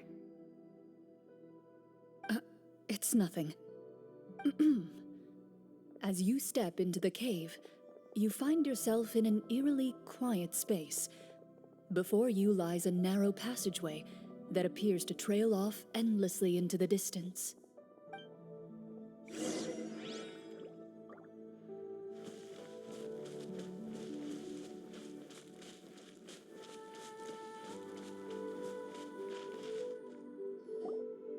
Wow, this must be where the treasure is hidden. But this door is blocking our way in. It almost looks like it's been here for quite some time. I've got to hand it to the tabletop troupe. They really went all out with the props. Huh. What have we got down here? A kind of mechanism connected to the door? It looks like we might have to arrange it into a certain pattern. A pattern on a stone door. That's something Master mentioned before. Is something wrong, Clarant? After a long, difficult journey, you finally arrive at the location indicated by your map. It appears to be an ancient site of some sort, where treasure likely awaits. Your surroundings are exceedingly quiet and serene, as if the secret that slumbers here has never once been disturbed. If you listen closely, you can almost convince yourself you can hear the sound of its calm, gentle breathing. That description makes Paimon feel kinda bad for disturbing this place. We're doing this for the sake of the people, to free them from the evil sorcerer.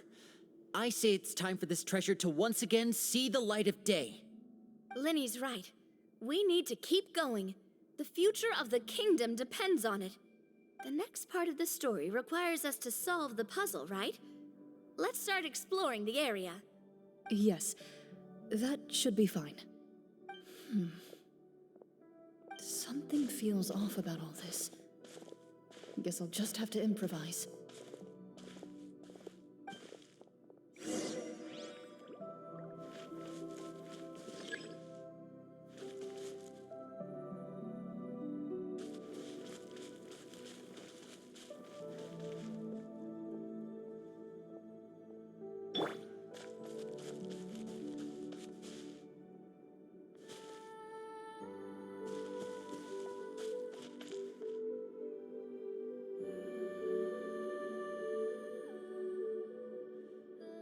I found something! Found something here, too.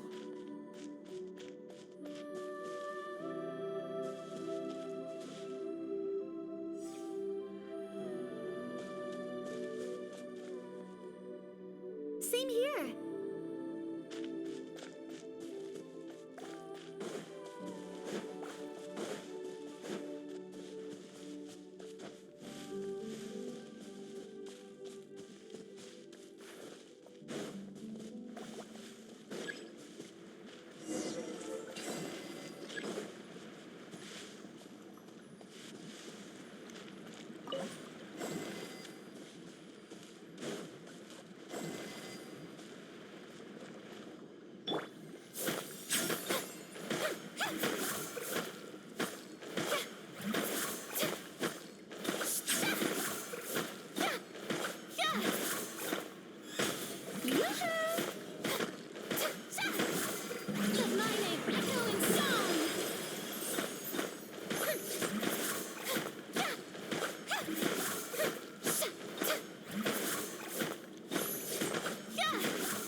It worked!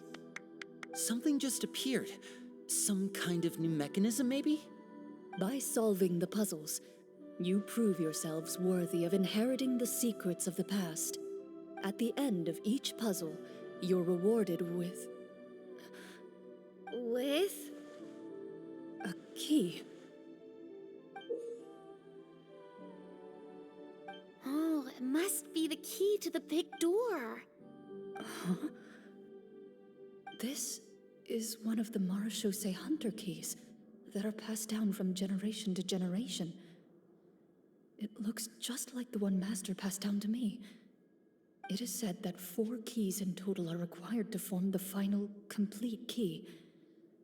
And it seems like we just collected 3 of them. That must mean... Huh? What's wrong? You hear a few strange noises. Suddenly, all the torches in the ruin go out at once. Huh? What's going on? Did we fall into another trap? For the sake of immersion, please close your eyes, everyone. Without the torches, the space is now completely dark, and you cannot see anything.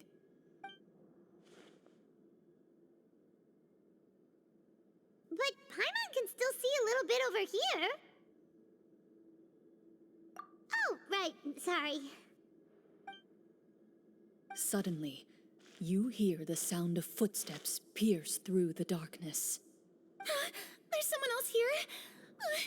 Oh, this is so unsettling. I can't see anything. I've been discovered then.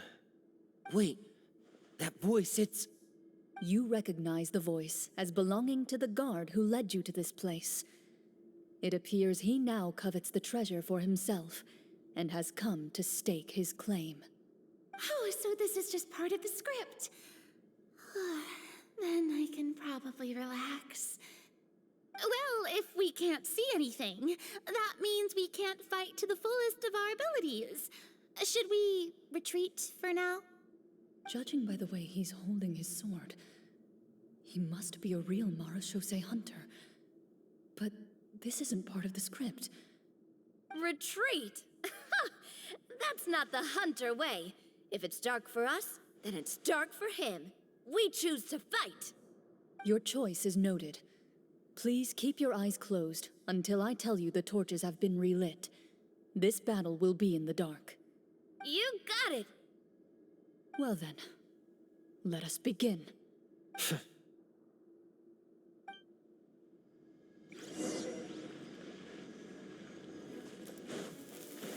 Loaded.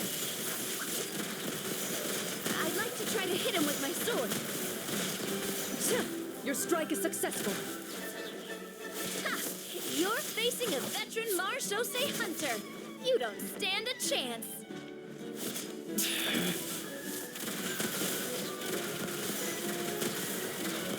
Time to testify.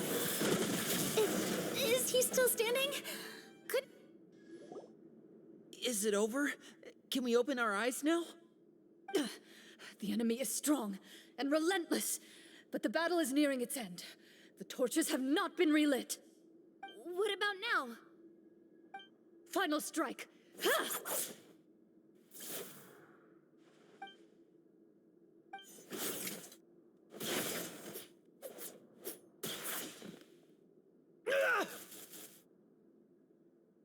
Well, did we get him?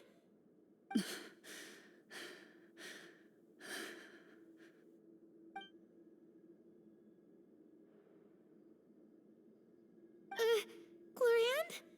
Warm fire flickers across the walls once more. Your vision is now clear.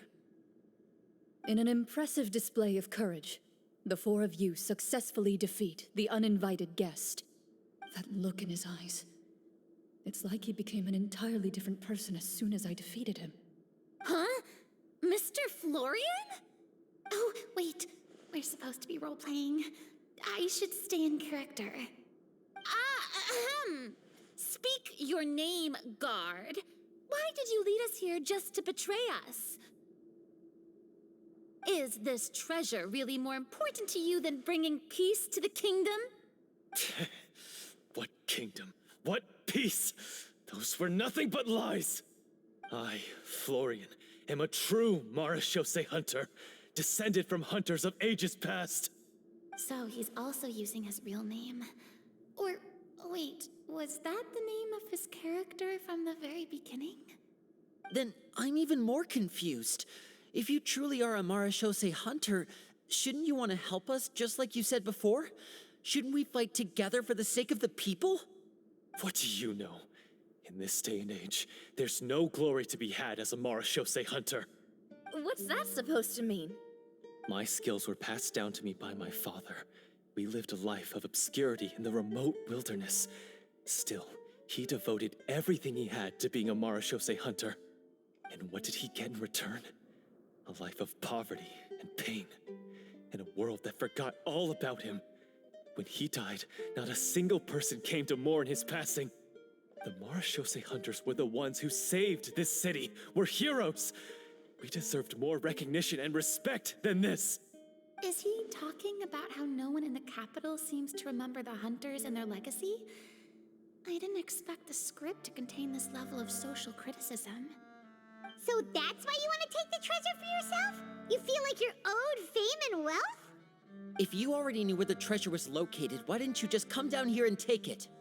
Because I still needed the final key.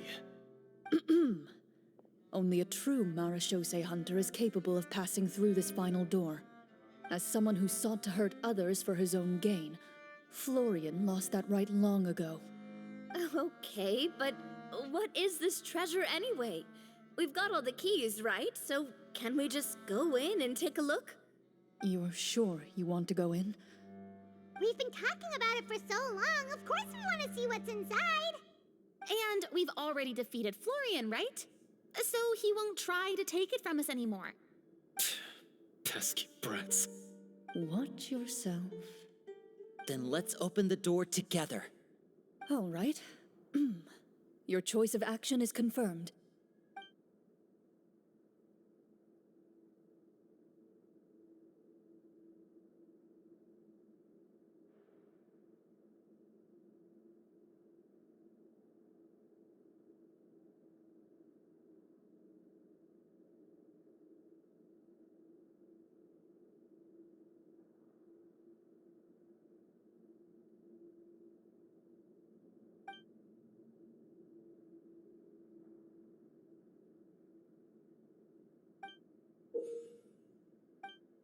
Before you, the door to the treasure, sealed and undisturbed for more than 100 years, finally swings open. You hear the shrill wail of the door hinge as it rotates for the first time after years of disuse, almost like a sleeping giant letting out an extended yawn. You get the impression that the secrets buried behind this door might be just as heavy as the sound you just heard. It's open! Come on, let's go in! Paimon wants to see what's inside! Ooh, me too! Ugh, uncovering hidden treasure is the most exciting part of adventuring. What do we have here? Uh-huh. A stone tablet? And some shabby weapons? You call this a treasure vault? Looks more like an abandoned warehouse. Maybe the troop ran out of budget at the end? They provided a super immersive experience at the beginning only to drop the ball at the most important part. They could have at least filled this place with cardboard mora or something. Wait, I get it now. Paimon, this is the real Marashose hunter treasure. Huh? This is it? The Marashose hunter treasure is just a stone slab and some broken swords? I can't believe it. I refuse to believe it!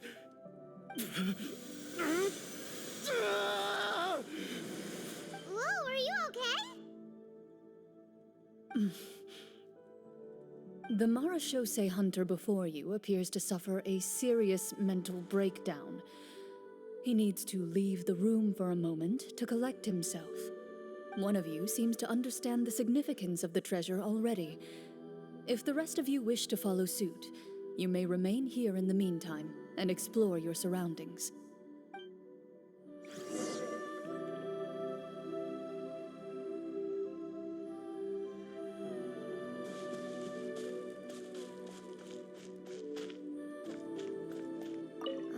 The names on the tablet. The old and broken weapons. What is the treasure supposed to be?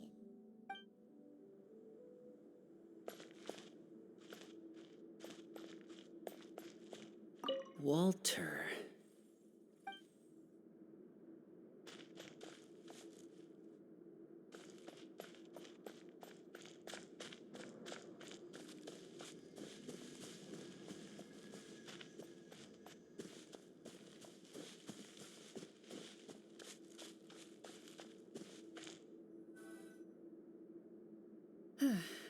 So, how are you doing?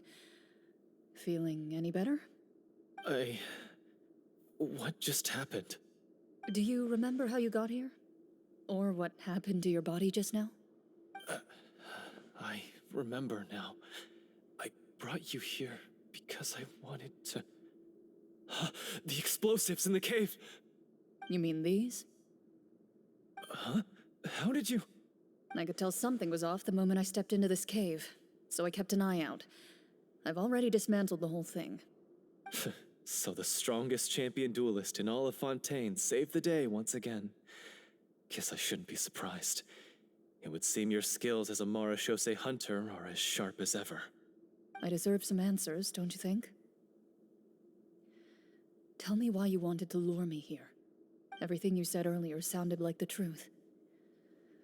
Luckily, your monologue was dramatic enough to convince my friends you were just role-playing.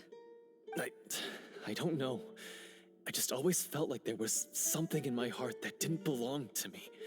Something agitated and angry. Who knows? Maybe it was my own anger all along. I could never really tell. The feelings about my father and the other Marechaussee hunters are real. It just wasn't fair. I was angry, bitter that no one remembered them or praised their accomplishments. I don't know when it started, but at some point, my anger came to completely consume me. At that point, I remembered the legend my father used to tell me. The one about the treasure. But if the treasure was all you cared about, why plant all those explosives? Wouldn't they just destroy the treasure and bury you along with it? I can't remember. My head is a mess. It felt like there was this voice telling me to eliminate the hunters, but now it's gone. From your description, I suspect you were dealing with a Devorator. Devorator?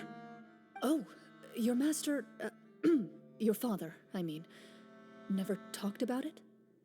It was a kind of monster that was active several centuries ago. No, I've heard of it. I'm just not sure why you suddenly... Wait, it can't be. The seal! The seal?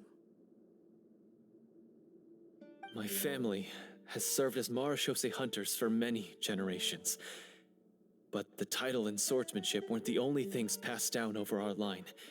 There was a seal as well.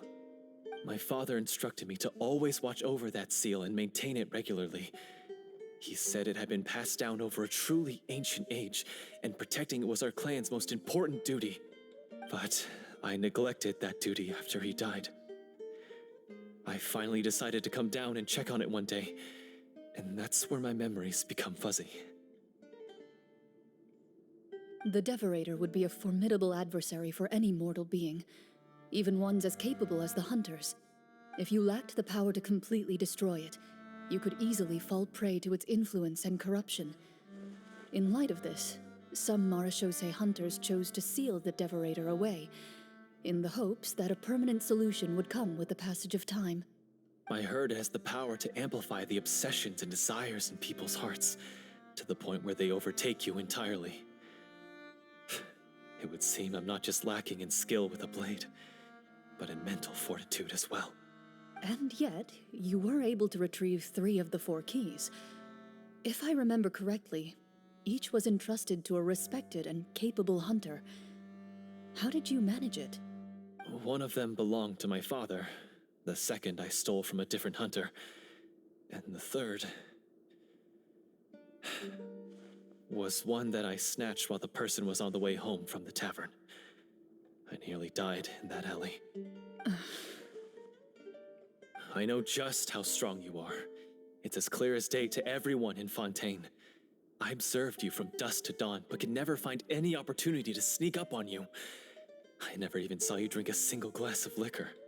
The only way I could think to obtain that last key was to lure you here using your hobby, and then... Oh, I get it now.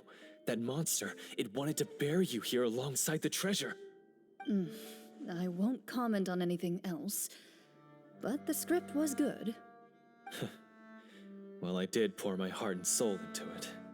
The stories my father used to tell me about the glory of the heroic Marechaussee hunters and how they came to be forgotten. It's more than just a story. Huh? You're proud to be a hunter. You're still holding onto that part of yourself, no matter how small. I have done so many despicable things. I have nothing to be proud of. Then explain the purpose of the evil sorcerer in your story. Huh? Isn't he the true antagonist? The one who sought nothing but his own gain, and used the people as pawns to attain it? In your heart of hearts, he was the one you truly wanted to defeat. But I've already tainted my sword. I no longer have any right to... Wake up, Florian. Remember how you introduced yourself earlier. Do you really think the hunters acted out of a desire for honor and glory? Or to be loved and acknowledged by the people? What did your father teach you about our order? You do not wield your sword for yourself, but to protect those you serve. There's nothing special about a blade. It's the intentions of the wielder that matter above all else. Do you still not understand? Even after seeing the treasure for yourself? The contents of that room, they represent the true legacy the hunters left behind. You're right. I am a Marashose hunter. It's time for me to redeem, no, to finally serve the people I vowed to protect all along. I wouldn't be so quick to push aside the need for redemption. I know. That's a charge I won't bother to defend myself against. Good. Then, come with me, and help me see the script through to the end. Huh? See the script through to the end? But there's no more script left. Never finished it, huh? No, I mean, I wrote the script with the sole purpose of luring you all here. There was no reason to write beyond this point. Then we'll just have to keep writing it. The evil sorcerer still needs to be defeated. You mean the Devorator? Are you saying I have to make up the rest of the script as we go along? Is that really so hard? You've already written most of it. Surely you can write an ending where the hunters win and justice prevails. I'll be there to help you too. You aren't afraid your party will fall into danger? I know what my friends are capable of, and they're all quite skilled. Besides, I need their help. Then, are you going to tell them the truth about all this? I don't intend to spoil the fun. Sometimes, protecting dreams and fantasies is more important than exposing the truth. Don't you think?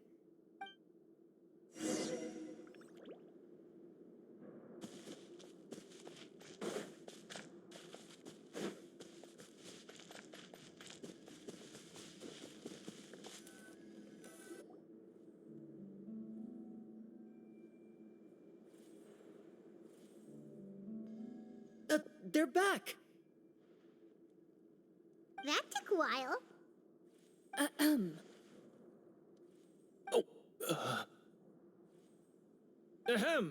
My fellow Marashose hunters, please forgive me, for I have sinned. Tone it down. Sorry. After crossing swords with you and witnessing your courage in battle, I've rediscovered my true self and regained my pride as a Marashose hunter. Oh, do I smell a redemption arc? I confess, I was brainwashed by the evil sorcerer. He asked me to lure you here so he could bury you in this cave. That little... Wait, you're saying all of that wasn't you, but the evil sorcerer? That's right. He's adept at manipulating the hearts and minds of the people. I fell under his influence because I did not possess a strong enough sense of will. Huh. And how are you going to prove that you're a changed man? We're not going to fall for the same trap twice. To be perfectly honest, I only came to my senses after seeing the treasure. It reminded me of my father's past teachings. The treasure was actually... The names of all the Marashose hunters from ages past and their weapons? Wait, you already know? Of course. Don't underestimate a veteran role player's exploration skills. Oh, wait. I mean, Marashose Hunter Navia's exploration skills. We just finished reading through the content of the stone tablet. That tablet recorded the lives of some fascinating people. For example, this Marashose Hunter called Est. She inherited the responsibilities of the Golden Hunter and passed judgment on many people. But in private, she had a very easygoing personality. Her favorite pastime was singing and dancing with her friends, and she was said to have a beautiful voice. So, she was just like you. Oh, you really think so? Well, when you put it that way, I suppose I also have a few things in common with this Walter. Working as an executioner, he supposedly used a countless number of tricks to confound his enemies in battle. Oh, if only I could have seen the feats of magic he pulled off back then. Their lives were all so exciting. You could write so many cool books about their accomplishments. How could they have all been forgotten? Because they chose to be. To hunt monsters that only appear in the shadows, you must also operate in the dark. To be a Marashose hunter is to willingly give up on wealth and fame. Then this stone tablet must have been left behind by their companions. That's right. Few Marashose hunters ever revealed their identity to the public. They always protected the city from the shadows. The only time they spoke of their accomplishments would be at night, when they gathered with their fellow hunters in front of the bonfire to share stories of the monsters slain by their hand. So, this tablet was created not so that the hunters would be remembered by the people, but so that they would be remembered by each other. No wonder this place was so well hidden. You regard the stone tablet in solemn silence. The names of your comrades etched onto its surface serve as a reminder that you are never truly alone. The tablet proves that, although a hunter walks a shrouded path, it is not a solitary one. There will always be those who walk beside you, a fact that remains as true today as in ages long past. Their legacies shall continue to be passed down from generation to generation, as everlasting as the stone onto which their names are carved. Father, you once told me that I should seek out the treasure if I ever became lost. So this is what you wanted me to find. Thank you, my friend. You are very kind. I implore you, everyone, please give me a chance to make up for all I've done. Allow me to fight alongside you and defeat the evil sorcerer that threatens the peace and prosperity of everyone in this kingdom. Well, I say we let you join. Sounds good to me too. Everyone makes mistakes. What matters is what you do to make up for them. I have no objections, but Mr. Florian, do you even know how to defeat the evil sorcerer? When he took over my mind, I gained some insight into his thoughts. Every time I thought of the treasure, he reacted with a strong sense of fear. Huh? He's afraid of the treasure? But there's nothing here except some broken weapons in the stone tablet. What if the secret's hidden inside these weapons? GM, permission to investigate.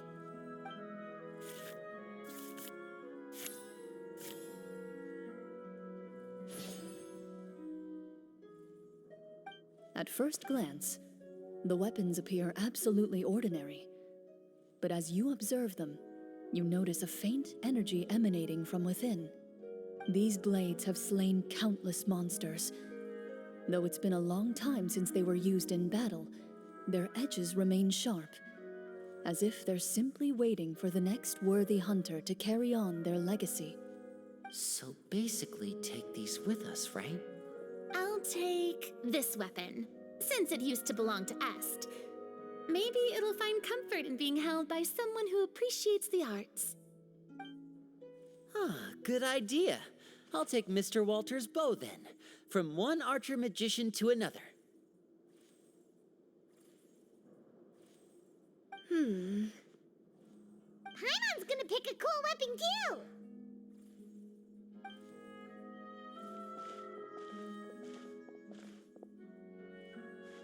As you grip your weapons, you can almost feel the will of past hunters coursing through your being.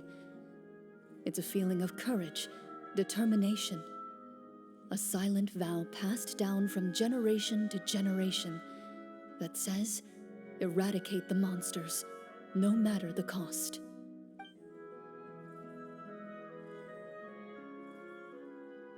Mr. Florian, do you know where to find the evil sorcerer? I was able to see his surroundings when our minds were connected.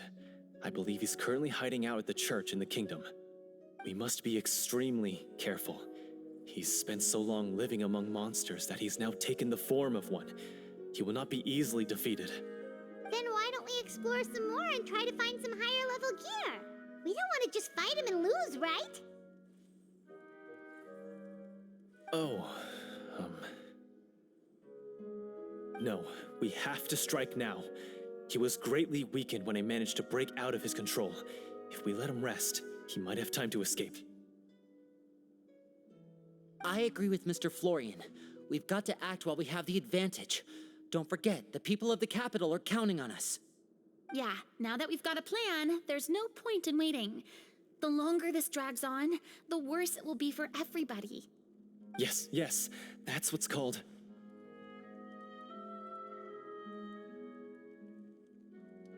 Yes, that's exactly right. Alright, you've persuaded Paimon. Mr. Florian, please, lead the way. Of course. Follow me. He had to set up so many scenes today, and now he has to join in for this last part. I really don't envy his job. Finally, you decide to slay the evil sorcerer and bring peace back to the kingdom once and for all. As you walk away, you feel the gaze of the stone tablet at your back, as if all the hunters of the past are wishing you success in the battle ahead and awaiting your triumphant return.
Finally, you arrive at the church Florian described.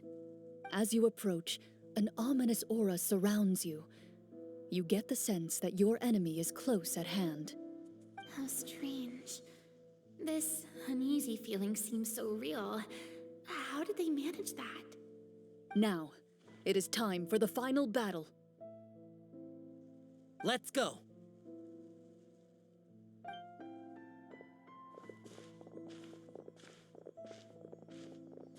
Florian, wait. What's wrong?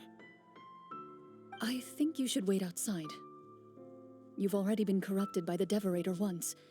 It could easily re-enter your mind and take control of your body. I don't think it's a good idea for you to be this close.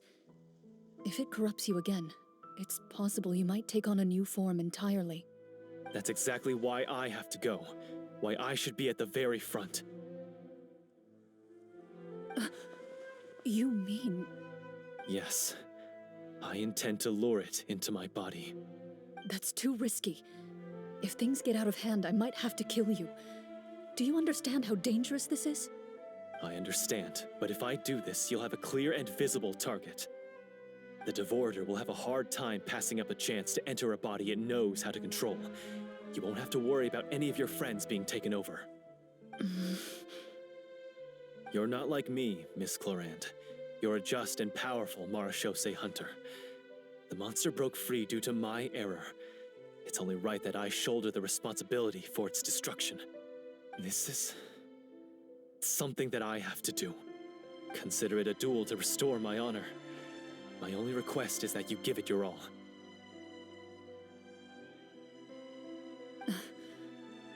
I understand. Then, as a champion duelist, I hereby accept your request for a duel, and extend to you my most sincere regards. Thank you. The battle is now upon us. Let the Devorator once again tremble under the blade of the Marachose hunters.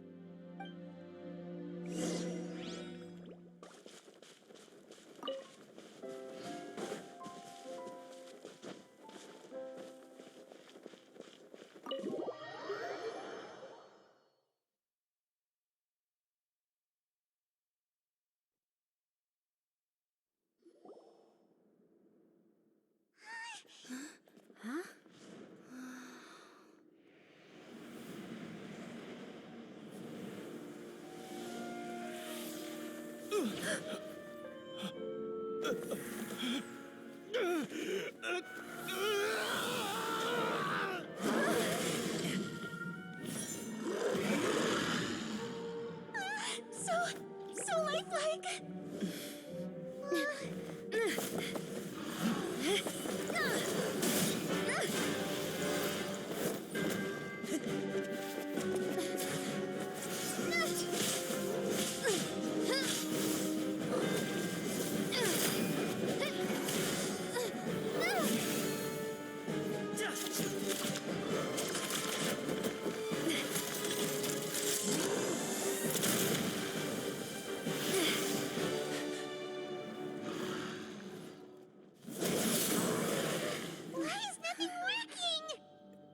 This foe is not invincible.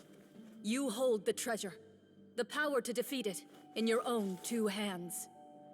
The treasure? You mean... The names! It's the Marachose hunters' names! How are we supposed to... You forget, Paimon? There's still one skill we saved until the very end. Hunters fight not for fame, but to aid the people whenever they are summoned. Walter the Marachose Hunter, master of 1,000 tricks, executioner of the Phantom Hunters, I call for aid! Est, the Marachose hunter, inheritor of Cassiodor's will, judge of the Shadow Hunters. Answer my call!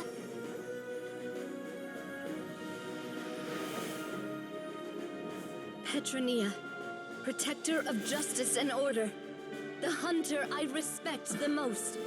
Thank you for saving my friend, the best one I'll ever know.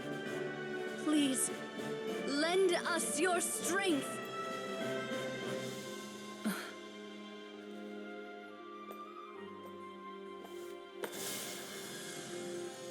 We have come to answer your summons.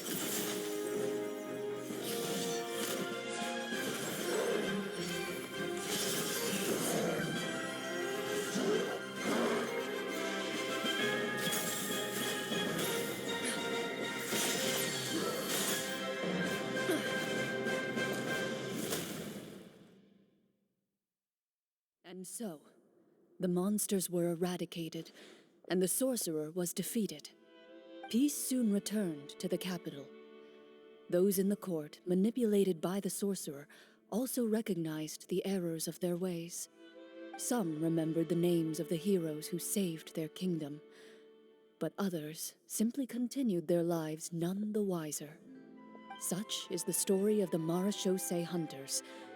They pursue the phantoms in the darkness and exterminate all who pose a threat. They will always protect the city and those within it, even should all memory of their accomplishments be forgotten by the very people they serve. I'm assuming we've finally reached the end of the script. Yes, you've reached one of the better endings. It's a pretty solid story overall. I thought it was just an ordinary adventure at first, but the further we got into it, the more impressed I became with the production and the plot. That final battle especially. All the effects were super realistic. Oh, right. Yeah, totally. Huh. Ah, that's a really good point. I never expected the weapons we picked up from that vault would have that kind of effect. Yeah, mine nearly scared the daylights out of me when it started glowing. I took a good look at it after we got out, but I don't think it ever lit up again. Oh, we should probably give these props back, right? I'll just leave mine here. Did you have a good time? Of course. Let me know if another script like this comes around. Sure, no problem. Then I'll head back for now. I think I need some time to fully digest everything that just happened.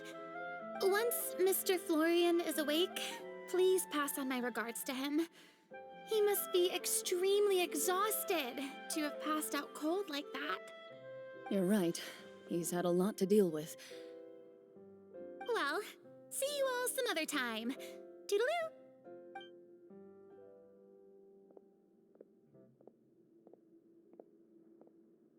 Okay, so, can I ask now, I think it should be fine, yeah. what in the world was going on back there? So you saw through all of that? That time in the cave when you told us to close our eyes, it'd be weirder if we didn't notice anything. I was dying of curiosity the entire time. I mean, you did a pretty bang-up job of pretending nothing had gone wrong. Farina actually looked like she thought all of it was planned. Guess none of us wanted to be the one to break the illusion. What are you all talking about? Oh, wait. Don't tell me you never... Ugh, this is all my fault. It's not too late to cover your ears. Here, partner, I'll do it for you. Bit late for that, don't you think? You're saying everything that happened back there wasn't actually part of the script? It's probably more accurate to say this was never a real scripted story to begin with. What? So loud. My head. Hey, you! Get up right now and explain yourself! No shaking, please! Oh, my head.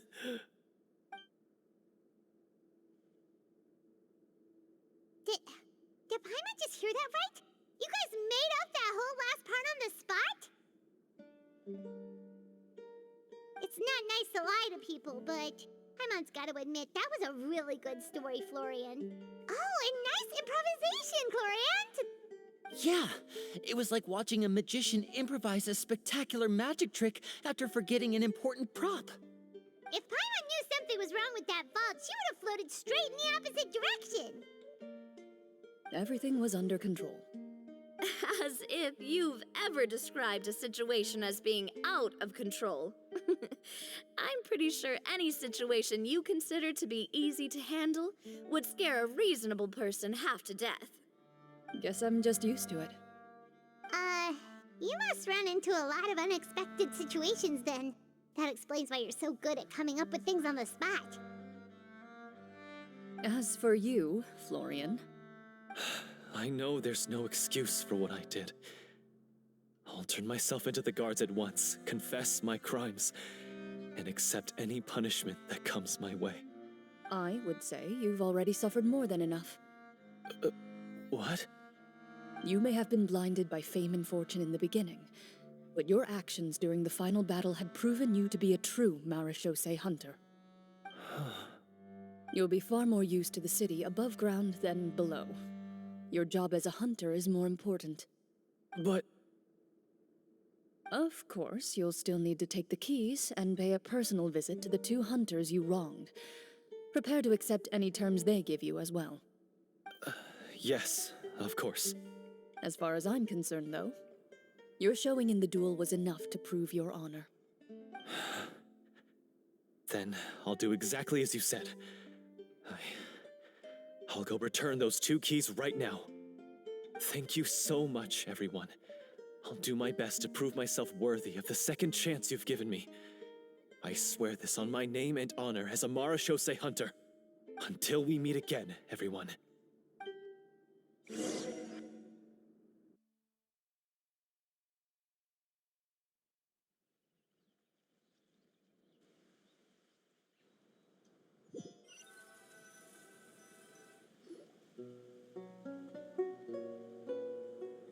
Speaking of Mara Shosei hunters, what should we do about the treasure in that cave?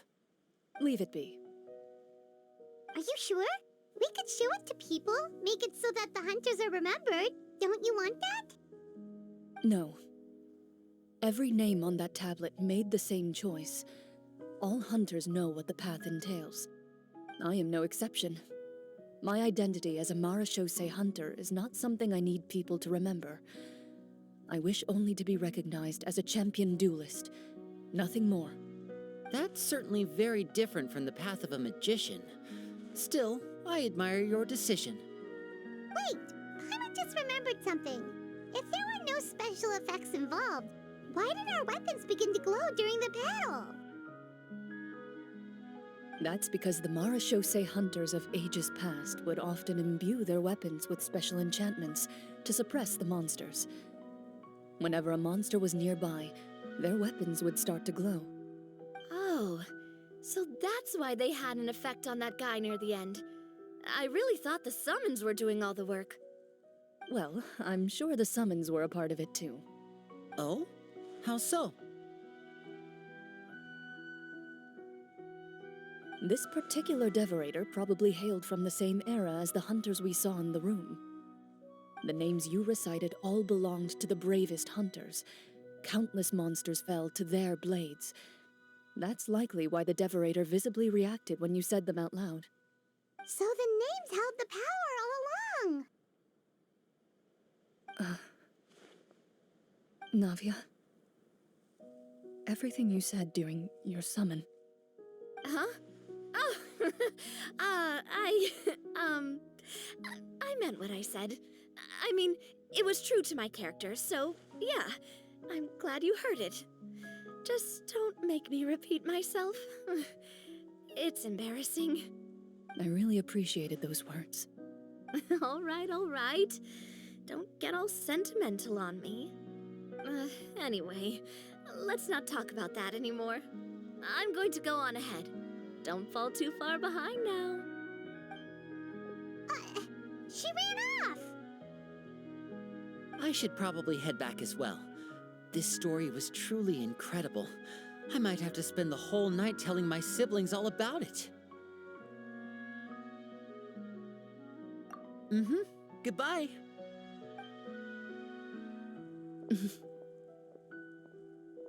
Traveler, should your name and deeds be forgotten, what do you think the significance of your journey will be?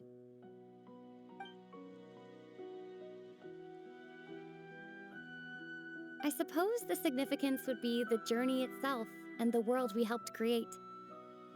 There's still value in the time I shared with everyone here, in the things we were able to accomplish, even if no one remembers them. A great answer. I'll remember it. Me? The Mara Shosei hunter says nothing in response to that question. Perhaps her answer lies in her silence, an unspoken vow left to echo through the night. The path she walks needs no explanation.